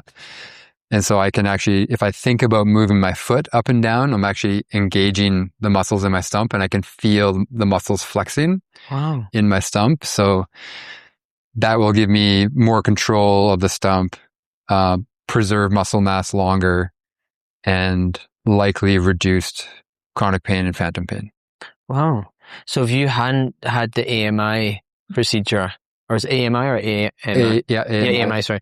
So normally they would just pin the muscle to the bone and then eventually just because you can't use it, that would just continue to atrophy and deteriorate and then you just kind of have a bone. Yeah. Wow. Yeah, there'll be like tissue, like loose tissue, and then a bone. So someone that's been an amputee for 30, 40 years, it's like a thin bone. Wow. And that's I never thought of that. Yeah. Okay, cool. So what you've had should hopefully, well, I mean, it sounds like it is, but it should prolong you having the muscle. I mean, you would just have it as long as you live now. Ideally, yeah. Like ideally, this is stabilized. It's coming up to a year and a half. Do you have like, do you have like a celebration of stump life? I feel like some people would. I didn't this year. Like on my 1 year anniversary, I wanted to be back on Monroe Peak to fly off. And it wasn't on the exact day, but I was down there 2 days before it. And I flew off and had an amazing flight. And it was like super powerful and emotional up there, which isn't maybe ideal when you're paragliding. You're like crying. And but anyways, it was definitely like a milestone and a very powerful experience to have done that. Why do you think it was so powerful? I guess returning to a place where I like lay on the ground bleeding out, where I could have lost my life very easily. If I was there by myself, or maybe like say one other person that didn't have the right tools to help me, I could have easily bled out and died there. Yeah. Or if I hit my head or crashed in a different manner, easily have died. And did you anticipate when you went back a year later to do it again, did you anticipate like that it was going to be quite an emotional thing? I did. Oh, really? And I expected it to be, and it was very emotional. I expected it to hurt way more than it did. Like I thought I would be like breaking down, crying, ugly crying, out of control, type situation. But I had a huge sense of like power to go back there and to walk around the launch, knowing that I crashed like right there and was bleeding out, and now I'm standing here again and I'm going to go fly off, and I've recovered to this point that I can do that again. And to have reached that like physically, mentally, and emotionally was massive. And I don't want to put a negative spin on this, so I'm not asking this from a negative point of view, but to then go back to not only doing the thing, but going back to the same place and doing the same thing, like, do you have any like trepidation of like, and this is going to be really negative and I hope it doesn't, I don't mean it to be so, but like, where you're like, you obviously didn't expect it to happen last time. Do you have any of that like in your mind? Yeah, definitely. Like I obviously don't want it to happen again, but it's a likely scenario that it could. Yeah. Yeah. Because now that sorry. And I always understood there was that risk of having an incident while paragliding. Like it's a very inherently risky activity, like very similar to many other mountain sports that we do. But yeah, the day that I was up there, I was extremely nervous, and there was a few people, and there was probably like 70 people on launch that day where I flew off again. A few of them knew. So when I'm standing there, like I had a good friend that was helping me with the wing. The winds were strong again. They weren't like as strong as they were the day I crashed, but it was on the higher end again. But I felt comfortable. I'd flown all summer. I knew I could handle it, and launched and had an amazing flight. And that may not be the case all the time, but it is, in my mind, for me, it's worth it. If I say stop flying or stop flying the way that I want to, I just wouldn't be happy with myself. And if I do get to that point where I don't want to fly anymore, then I'm making that decision. And then if I'm happy with that, great. But at this point, I still want to pursue paragliding and other mountain sports in that manner. Yeah, my uncle was kind of the same. He had a motorbike, and I think he never had any major accidents on it, but like, yeah, again, like a risky thing. Like people talk about motorcyclists being organ donors. Yeah. But he loved it, and he always did it. And then he just got to an age in his life where he had an accident, and he's like, I'm content to now give up, but he had like decades of doing this thing that he loved, and then he just I guess outgrew it, and just like, because he's similar to you, like in the sense of like he snowboards, he does all this other stuff, he's a drummer, so he's like bass and stuff like that, and he was just like, yeah, I've had my fun with this. Like he was quite content to, like, at that point, like, let it pass. Yeah. I also, this is kind of tangent here, I also didn't realize how far you can fly. Oh yeah. When you were talking about like flying like 150 kilometers, I thought paragliding was like you come off the top and then you do like a twirl and then you get to the bottom. Yeah. I didn't realize that that's what most people think it is. It's just like a straight flight down. But yeah, when I tell people, oh no, I can spend like 7 hours in the air and fly, 200 kilometers. They're like, what? That's what I thought. Yeah. That's insane. I think, I can't remember like the world paraglide flight distance. It's over 500 kilometers for like a 12-hour flight. They fly 5 to maybe, I don't know if it's 700 yet, but it's up there for sure. It's 500. It's over 500 for sure. And is that just like, are there places where you're pretty much guaranteed you can fly like 150 kilometers this way, or is it all kind of dependent on the wind? It depends on the wind. But like, say specifically in Golden, if the winds are from the north or northwest, you are pretty much guaranteed, unless you make a silly mistake, you can fly from Golden to Invermere. Wow. Within a couple hours, within like 3 hours. Yeah. 3 to 6 hours, depending. And then if you do that, like, this is really silly. How'd you get back? Do you just need to have a friend that you're like, I'm staying at your house tonight? And then sometimes, or you can arrange shuttles or pay a driver. I hitchhike a lot.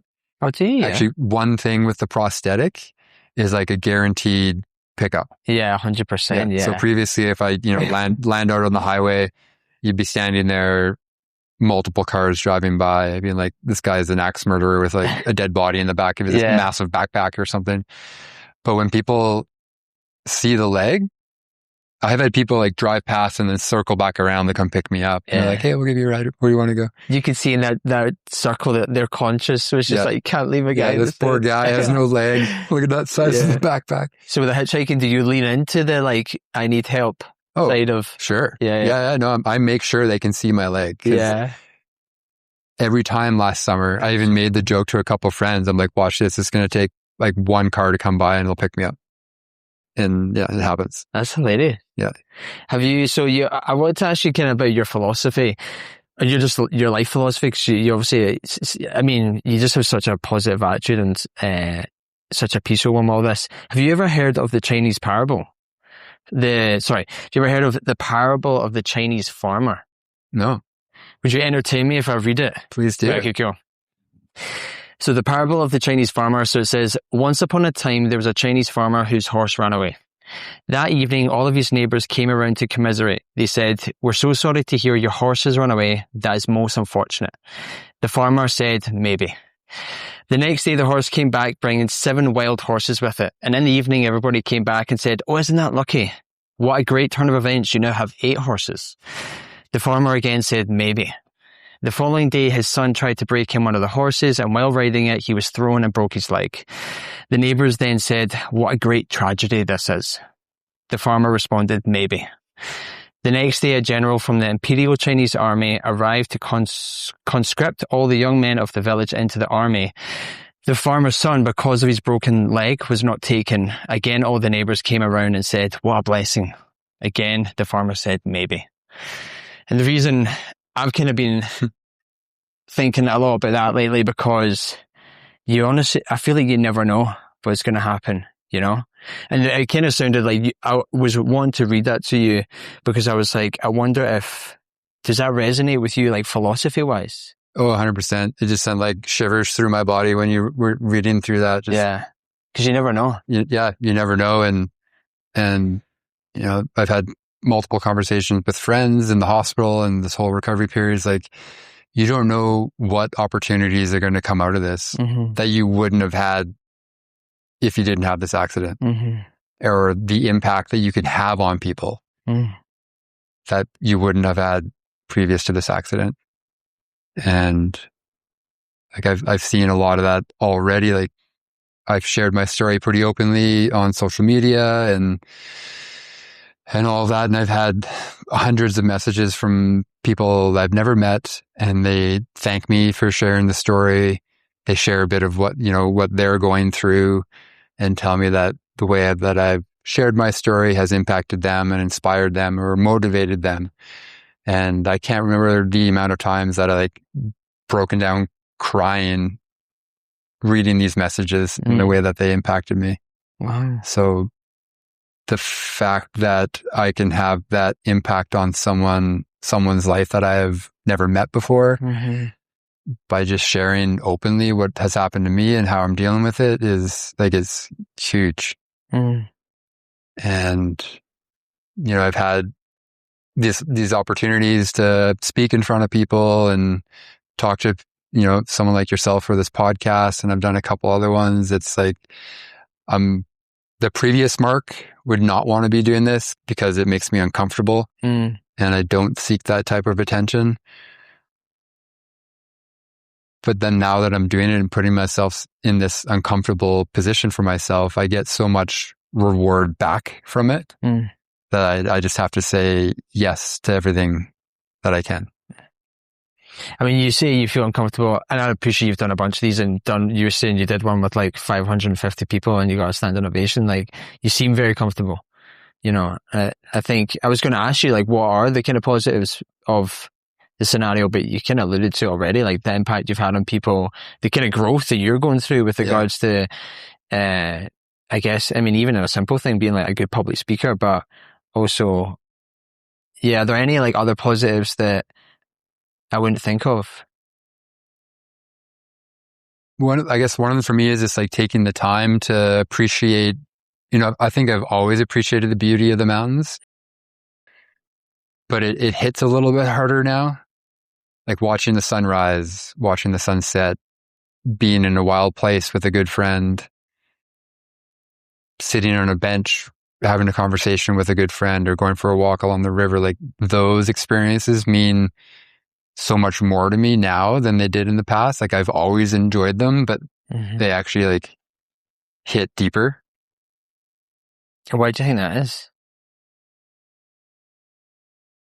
Likely because I could have easily lost my life, and I've lost part of my body because of it. And it's a pretty wild experience. Like the morning or coming to after the surgery and looking down and seeing that my foot's gone. It's like, wow, life is going to be different.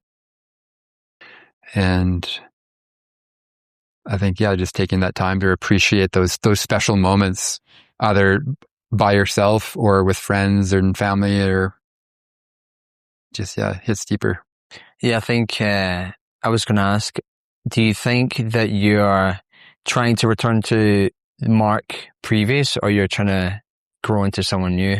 Yeah, I refer to myself as new Mark. New Mark, Like, 2.0. yeah, it's funny. I was like going out with friends for a day of skiing or something, and be like, "Oh, old Mark would want to do another like 1,000 meters or something." But like, new Mark is gonna go home and stretch and go to the gym or something like that. Or that's maybe a bad example, but yeah, I approach things differently and maybe with more understanding. Mm-hmm. Yeah, I think I do think that sometimes it's like you don't want people to go through you don't really want people to go through anything painful to really appreciate what they have. But the irony is sometimes that you have to, Like I not in any way compare my situation, but it's kind of like a weird thing, I think. So I obviously live abroad, as I mentioned, but I didn't go home for like 4 years, and that was a choice. Like it wasn't like I was stuck here. And it was a weird experiment though, and not seeing my family, my mum and dad, for 4 years. I mean, I saw them on FaceTime and talked to them all the time, obviously, but it's kind of like it shifted my perspective on my feelings of them. It made me appreciate them more, because it was kind of like an experiment in not seeing your parents and be like, oh, well, if they were to pass away, which we all will at one point, but I was like, it made me appreciate them more. Now when I see them, which is thankfully been like every year or so the last couple of years, Yep. Like it's different. I would go home and just stay with my mum and dad the whole time. Like, I mean, I love my mates and I want to see my mates, but if I was like, I'm going to stay at my mum and dad's house, and like we are luckily actually, they own the same house that we grew up in, so it's very nostalgic. Like, if they've had that house for 30 plus years, maybe 40, and I would be like, I'd happily just sit there in the garden and just talk to them, and it definitely changes. No, I had a pretty like unique experience similar to that. Like my mom was in Vancouver with me for 3 months, and my dad was there for several weeks as well. And just, you don't have that opportunity a lot as an adult to spend that amount of time with your parents again. And, my mom and my dad really appreciate like being able to resume the parent role, to be able to take care of me. Oh, yeah, true, yeah. Yeah. And it was really like, I'll cherish that time that I spent with them, and them helping me and like reconnecting as an adult with them on a different level. As when I go home and visit, I have a couple days with them. We cover the basics, and then I leave or they leave.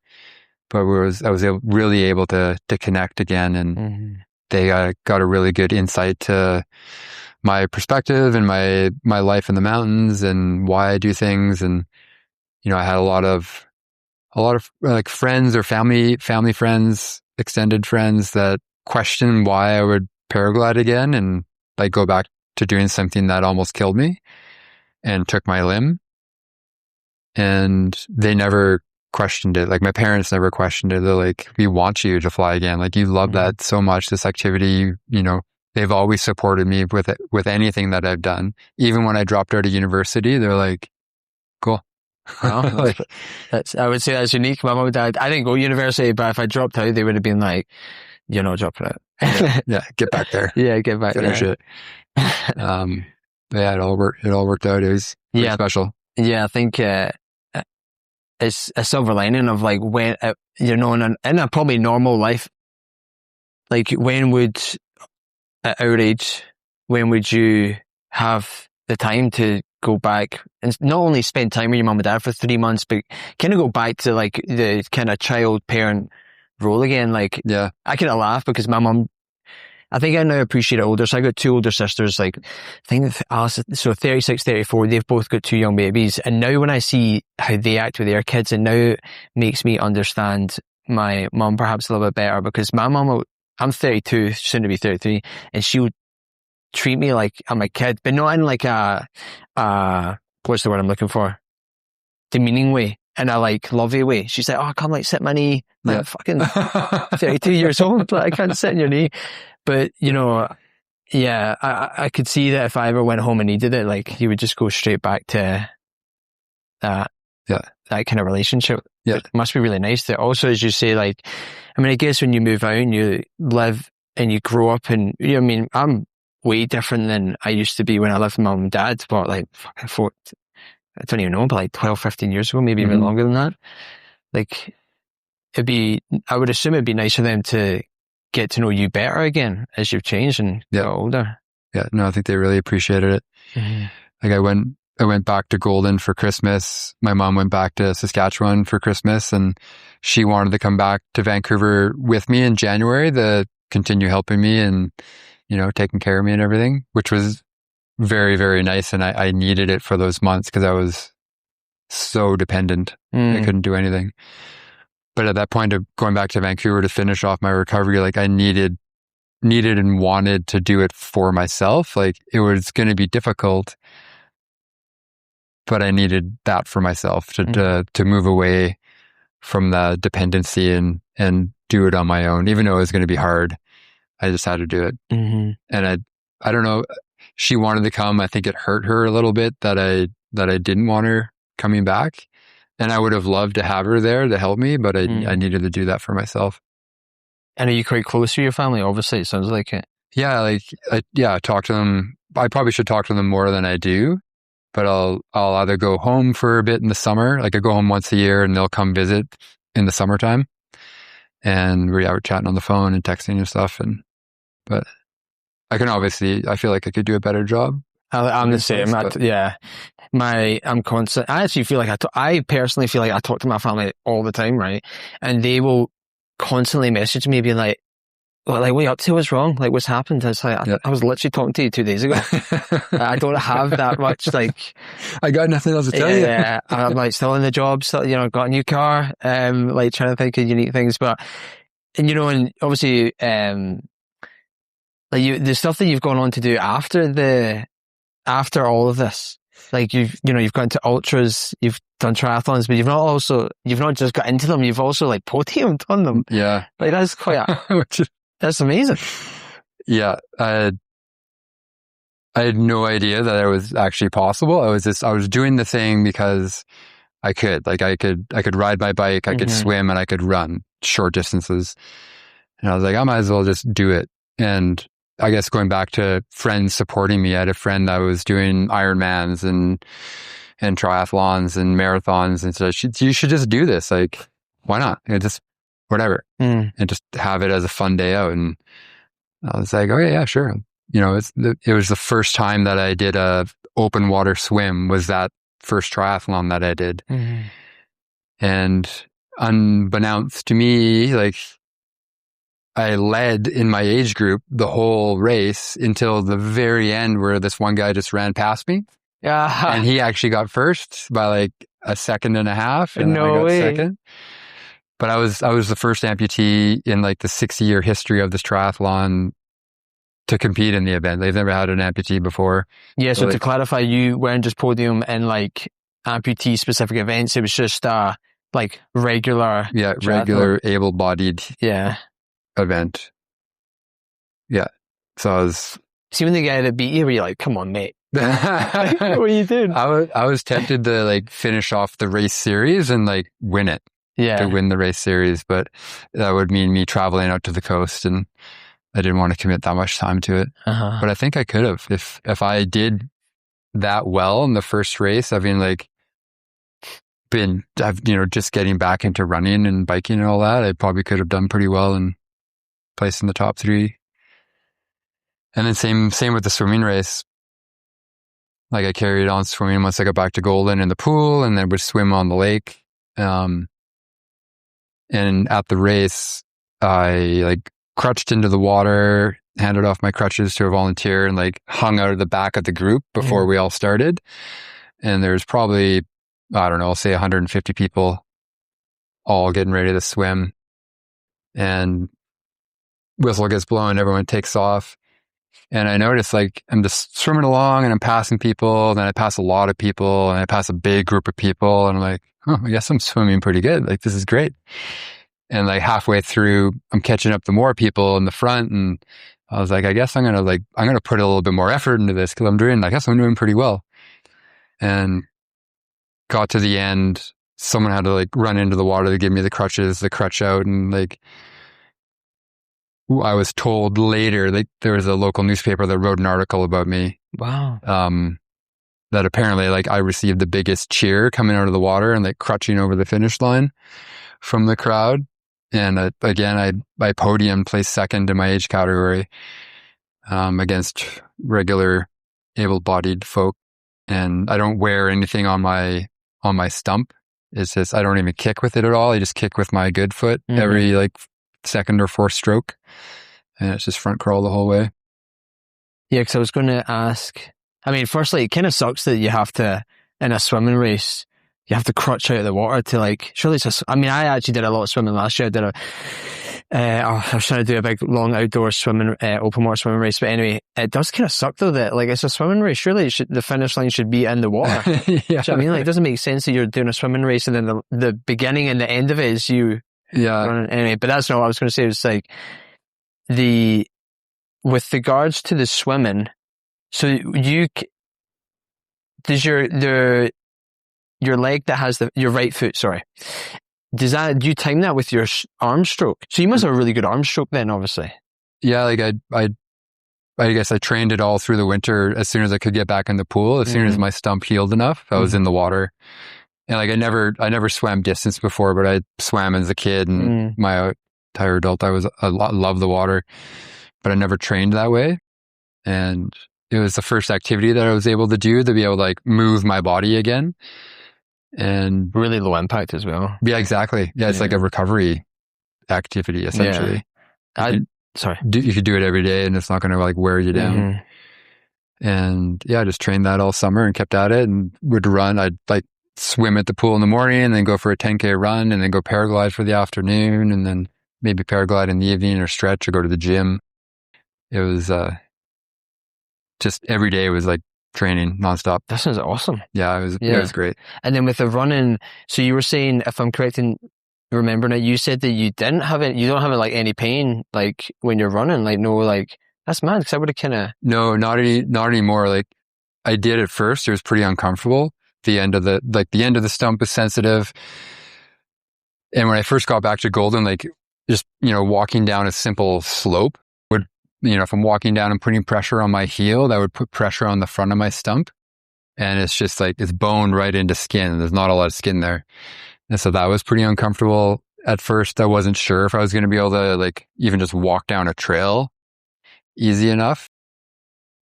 But by doing it bit by bit every day, trying to extend either my walking distance or slowly extend running distance or incorporating running and just building up tolerance. And like as scar tissue developed down at the bottom of the stump, one of my doctors told me that scar tissue will continue to develop for like a year and a half. And then it's even like right now, it's like a dense, small hockey puck at the bottom of it. Nice. That's like, because it's like you're killing all the nerve endings as well, I would assume. Yeah. Not killing them, sorry, but. And it's just like layering on tough skin to protect it. Yeah. Yeah. So, and then you're back to work, obviously. How soon did you get back to work? I went back this past November and I wanted to go back, and it was recommended that I go back after I had learned to do everything. So like with the prosthetic and like feel comfortable. So my job involved like moving through the mountains, like ski touring, rock climbing, ice climbing, hiking, everything involved with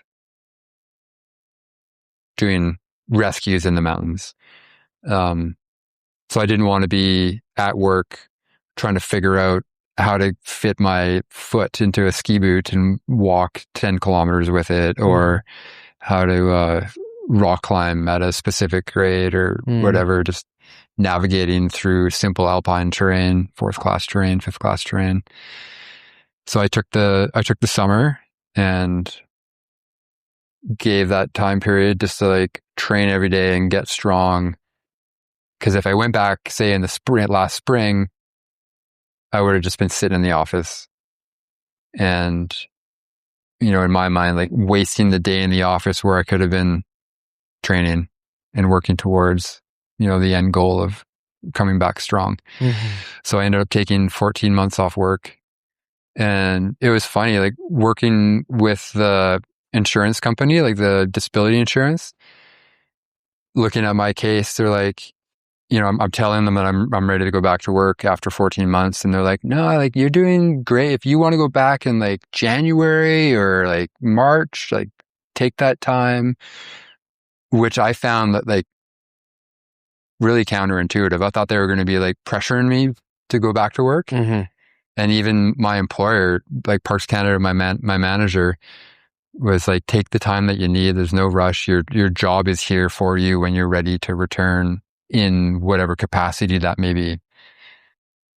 And I remember calling my manager, Danielle Magnan, after I'd ran the 60K Ultra. And I was like, yeah, I'm ready to come back to work. Let's, I know that I can do big days in the mountains again. So that gave me the confidence or whatever to go back. And so with the insurance company, they wanted it set up as like a gradual return to work. So it was 2 days a week, 5 hours a day. And then as the weeks progressed, there was like full days, but only 2 days a week, and then full days, but 3 days a week, and then full time a couple months into it. And if you have you had any like rescues that you've like people have been panicking and you're like, look, I fucking lost my leg and I'm cool? Not yet. I mean, I guess probably in that scenario it's actually like not that much of a joking. You probably want to calm someone down and give them medical treatment, not make jokes. Yeah. But I do take pride in the fact that no one has noticed that I'm an amputee. Like I'm wearing ski pants in all the rescues that I've done so far. But I can move efficiently and unnoticeably in the mountains. People, don't pick up on it. And do you, has it, like, have you found it any, like, more difficult? No. I mean, obviously I know it's changed, but like, is it just different? It's just not any harder, like, it's just different. Little things. So say like, I can't kneel down on both knees. I can only put one knee down. And that's just because of the pressure it puts on the back of my knee with the amount of like bulk behind my knee with the liner and the socket and all that. And maneuverability, maybe like not being able to like articulate the ankle and move it around. But it's all manageable. And there's ways that I've learned to deal with that. So, and I guess with all this, and I mean, I know we're obviously chatting here because of the amputee and obviously the accident you had. Is there an element where do you feel at all that you're slightly kind of get defined by the accident right now? Like you are like Mr. Resilient? A little bit. Like I get told a lot by random people that reach out and friends and family, and they're like, "Oh, you're so inspiring," and you are. Thank you. Yeah, you are definitely. And I guess in the way that I've recovered it, it is for folks for sure. I do appreciate hearing that. I don't want it to come off as like, and this goes for any amputee, like people leveraging their disability as like, and it's dubbed as like inspiration porn. Yeah. Where they have, say, like a photo of an amputee running up a mountain. And they're like, the tagline's like, what's your excuse? So like leveraging their disability to try to like motivate or belittle other people. Right. Okay. Yeah. So I never really like clued into that until I became an amputee. I became a disabled person. Do you think of yourself that way? Like, is that, no, I was going to say, yeah. No. How do you like, yeah, cause I'm trying to like, you don't seem, I mean, I don't know you too well, but you don't seem like the kind of person who'd be bothered by like PC culture too much, but yeah, you don't you don't refer to yourself as, I mean, you what was it? Your Instagram's like, below the knee amputee. Yeah. That's pretty cool, to be fair. That's actually, but you obviously don't think of yourself as like disabled or amputee in any of that way. No. I mean, obviously. No, like I'm proud to say that I am an amputee. But I do not consider myself disabled. Like if I kept my foot and had a fused foot with a brace and like chronic pain, I would be disabled. But the fact that I cut it off and I've returned to everything and I can do everything and I don't have issues. I do not consider myself a disabled person. Yeah. And do you find that people will try, I'm trying to think of like, do you feel like people are try not to, I don't know if what I'm trying to say here, like use terminology that implies that when they're around you, if you know what I mean? I don't know, like I'll joke and call myself a cripple. And, yeah. Like, self-deprecating. Yeah. Just like make fun of myself. Be like, oh, what, whatever, like, get out of the way, amputee coming through, or like silly things like that. I wonder if you could use it at the airport. Like if you could go to the airport and get those like golf cart things to. Yeah, maybe. Yeah, I probably could. Only if you're in a rush. That's what I'm thinking. Not like, again, if I was in, I don't know if this has ever happened to you. You ever go to the airport and like someone who probably genuinely is missing their flight or about to miss their flight and they're like trying to get through everyone at security. And even though I'm like, I would do that, you're a bit like, oh, fuck's sake. Whereas if I saw someone with an amputee, I'd be like, fucking let's go. Yeah. Yeah, I probably could. I could probably pull that off. I think as an amputee, you do get like special allowances. Like you can get through security quicker. Yeah. You can board earlier. You can bring like an extra carry-on, et cetera, et cetera. This is a really silly question. Did they make you take your prosthetic off when you go through the metal detector? No, they're not allowed. Because it's part of my body. Ah. Yeah. But I do get swabbed every time. Right. Like I will get pulled aside. Like I'll go through the detector thing. Of course it goes off. I have titanium leg. And then they'll have to swab it every time. Like that's just a standard thing they have to do. So I was saying when they're swabbing, I'm like, they're obviously swabbing for drugs and explosives. Oh, okay, right. Because there probably was a case where people are packing in drugs into the bottom of a prosthetic or something. Yeah. Yeah. And is your prosthetic, is it hollow or is it like a solid piece of material all the way through? Yeah, it's I can take it off if you want to see it. Like it's go on.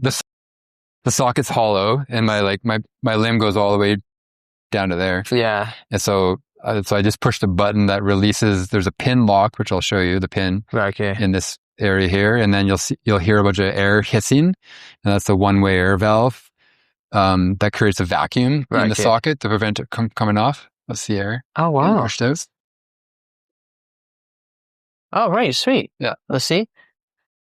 This is again such an amateur question. Has anyone made you chug like a beaker or something out of it? No, not yet, but that will definitely happen. Right, cool. Yeah. And also, another silly question for you. Do you have to wear a shoe? Or do you not have to, could you not have the shoe? It'd be like walking in barefoot, I guess. But yeah, they want you to wear a shoe. Right, okay, cool. Yeah. And why is that? I think it's extra cushioning for your step. Yeah. So when I'm walking around the house, it's a little bit like more blunt. Yeah. Whereas when you have a shoe on, it walks nicer. Yeah, that's true. Yeah. And I guess I guess it's the balance of having two shoes on. Even if I took one of my shoes off right now, you'd be kind of like, yeah. Yeah. And at one point, like this is a new socket. So before this socket, I had lost volume in the stump and I was actually shorter by like 3/8 of an inch. Yeah, you're quite tall. I shrunk on that side. So it actually drop when I was walking on that side. Yeah. So they readjusted the height for this. How tall are you? 6'2". Right, yeah, so you're quite tall. Yeah. Yeah. I probably lost a little bit. Damn. During the crash or whatever. That's like the one thing that again, this is really silly. That's the one thing that I'm like, I wish I was slightly taller. So I'm like, I couldn't afford to lose. I mean, I'm 5'9", but I'm like, I couldn't afford to lose like an inch of height. Like my self-consciousness couldn't handle it. So you were talking about the air there. So when you put it in, does the air suction it on so that it doesn't pull off? Sorry. Yeah, exactly. So they call it suspension. So I have two ways to secure my leg into the socket, and it all relies on the silicone liner sealing onto your leg. So that's why I take it off to dry it off, because it sweats and then it lubricates it, and then it can actually pull the actual liner off. Oh, right. Okay, cool. Yeah. So keep it dry, it stays on easily. So this ring is adjustable and I can move it anywhere up and down my leg. Right now it's most comfortable right there. And then there's this nylon sock on the end of it that helps it slide in easier because I have these like silicone beads that help keep the seal in place from rolling. And then there's the pin in the end of the liner that goes into a lock in the end of this thing. So the pin in conjunction with the vacuum seal like creates a bomber suspension system. Keeps me in there. And then you were chatting about, so you're obviously in Calgary earlier today doing a talk for like adaptive sports. Was it like a university course? Yeah. So it doesn't really sound like, well, I guess it is. I was going to say, I would assume that you obviously didn't have any prior experience with like adaptive sports. No. Is that something that you have got into now? Yeah. So I've volunteered for the Adaptive Climbing Festival down in the Red River Gorge. And I initially volunteered just as a belayer, just to like introduce myself to the adaptive community.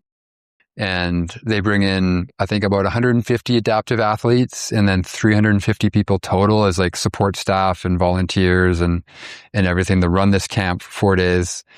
I think I said it was down in the Red River Gorge in Kentucky. And yeah, I originally volunteered as just a belayer, just to help people climb. And I got a message back from the volunteer coordinator. She's like, I think you're a little overqualified to just be a belayer. Like, do you want to be part of the safety team and like help run the safety of the crags and set up systems and this and that? And I was like, yes, I'd be super psyched. And so, yeah, helped out for 4 days down there. And it was amazing just being able to help people. Like, there was blind climbers, deaf climbers, people with neurological issues, quadriplegics, paraplegics, amputees, upper limb, lower limb, and seeing all these different people with all the different issues that they have adapting and like out there climbing, having a time. Some of them climbing extremely hard, like super impressive.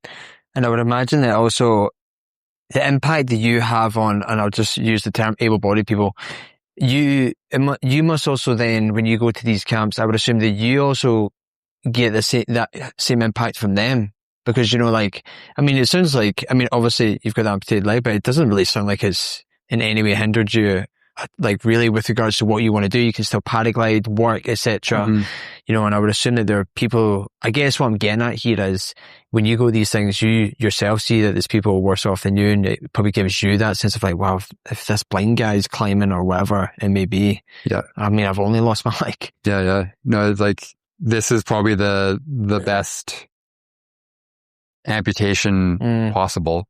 Like in that, like I mentioned earlier, like I chose in our hypothetical conversation, I chose the left leg for a reason. Cause if you lost a hand or an arm or, you know, above the knee or anything like that, it's so much harder. So this is, you know, considered, you know, the Cadillac of a disability. Nice. Cause really it doesn't slow you down that much. Yeah. So I'm super lucky in that regard. And yeah, seeing other people, like other climbers that are climbing with one leg because they're above the knee and it's a short stump, you know, send in hard routes. It's like, this is amazing.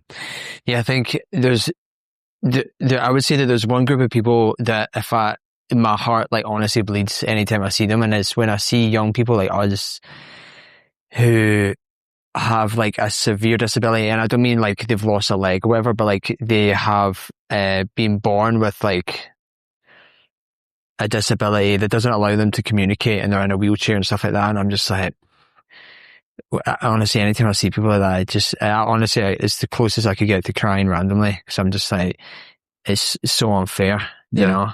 And it makes me, as someone who is, you know, I don't have any, injuries, I guess. It makes me be like, how lucky am I, you know? And you as well, to be able to like do whatever you want. Like, I don't want to have to see people to feel like that. But I mean, it has that effect. Like anytime I'm just like, wow, like how lucky am I to be a young, fit guy? You know what I mean? I could do whatever I wanted. Yeah. And it's glad that you realize that you have that opportunity. You're not dealing with all these other things that could happen in life. And it might, you know, gives you good perspective. It's like, I don't have to deal with the situation that this person is in. So why am I worried about like little things in life that don't mean anything? Oh, dude, I was trying to buy a car the other day, which I eventually did buy, but I was like getting to the point, I was getting really stressed about it because it's honestly really hard to buy a decent second-hand car here, right? Yeah. And I remember just being like, one night I was like really stressed about it. I was like, why am I even, this is going to have no impact on my life, like in the grand scheme of things. And I kind of had that shift of perspective. I was like, get over it, man. You're just like, it's such a trivial thing that you're getting so worked up about. Like, why are you wasting all this negative energy and stressing at something that you're fit and you're healthy and you know, I was like, what am I doing? Yeah. And I think, I do think it's unfortunate. And again, maybe I'm speaking for myself here, but it takes seeing the bad to appreciate the good. And I honestly think of myself as I actually do think I'm quite a grateful person. Like, honestly, every day I walk out and I look at the mountains around us, I genuinely do think to myself, like, wow, this is amazing. But I think I don't appreciate it as fully as you probably do, to be honest. Right. You know? But like, before I let you go here, is there anything is there something that people either don't see or wouldn't think to ask you that you think is like important? That is a good question.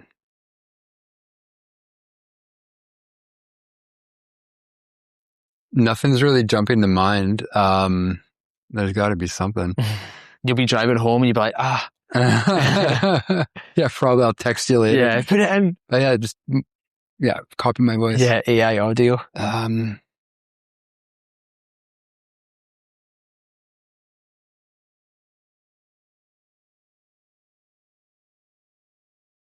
Yeah, I don't know. I guess like for me, being exposed to like the adaptive athlete, disabled person world, like I'd never been exposed to that before.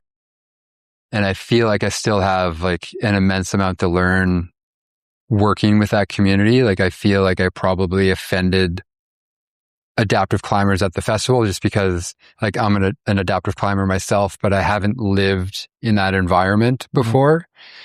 And so just understanding how to interact with people. If someone sees like me, for instance, if they see me, they want to hold the door for me or like carry something for me or whatever, and they want to help. And it's great that they want to help, but a lot of people don't need the help or don't want the help. So it's always good to ask. They're like, oh, do you want a hand with that? Or, you know, what does help or assistance look like to you? Like, how can I assist you in any way? And most people in that situation will respond with like, I will ask you, or I will instruct you on how to help me, rather than them just like charging in to do something. Because it kind of takes the power away from the person. Like from what I saw working with the adaptive climbing community, it's like these people have learned how to work through life with what they have in an incredible way. And it takes them longer and it doesn't look as pretty sometimes, but it's an amazing thing to watch as they work their way through it on their own without the help. So I guess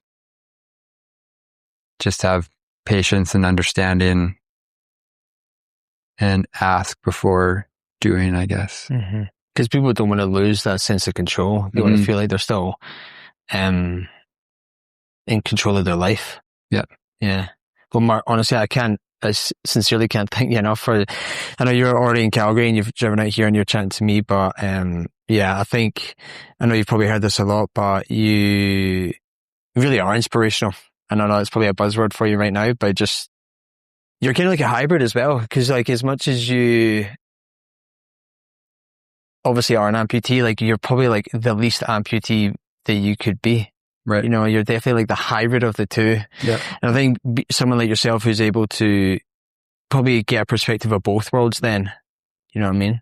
And be able to share that and educate people like me and other people on even that last piece that you were saying there about, you know, not assuming that someone always needs your help, but just asking them, like, I think, you know, helping people understand that is like super helpful. Yeah. And like, yeah, I still have a lot to learn myself in that community. And anyways, yeah, I'm looking forward to progressing and continuing on. Nice. Well, look, thank you so much for giving me your time again. Yeah, no, I appreciate you having me in to chat. It's great.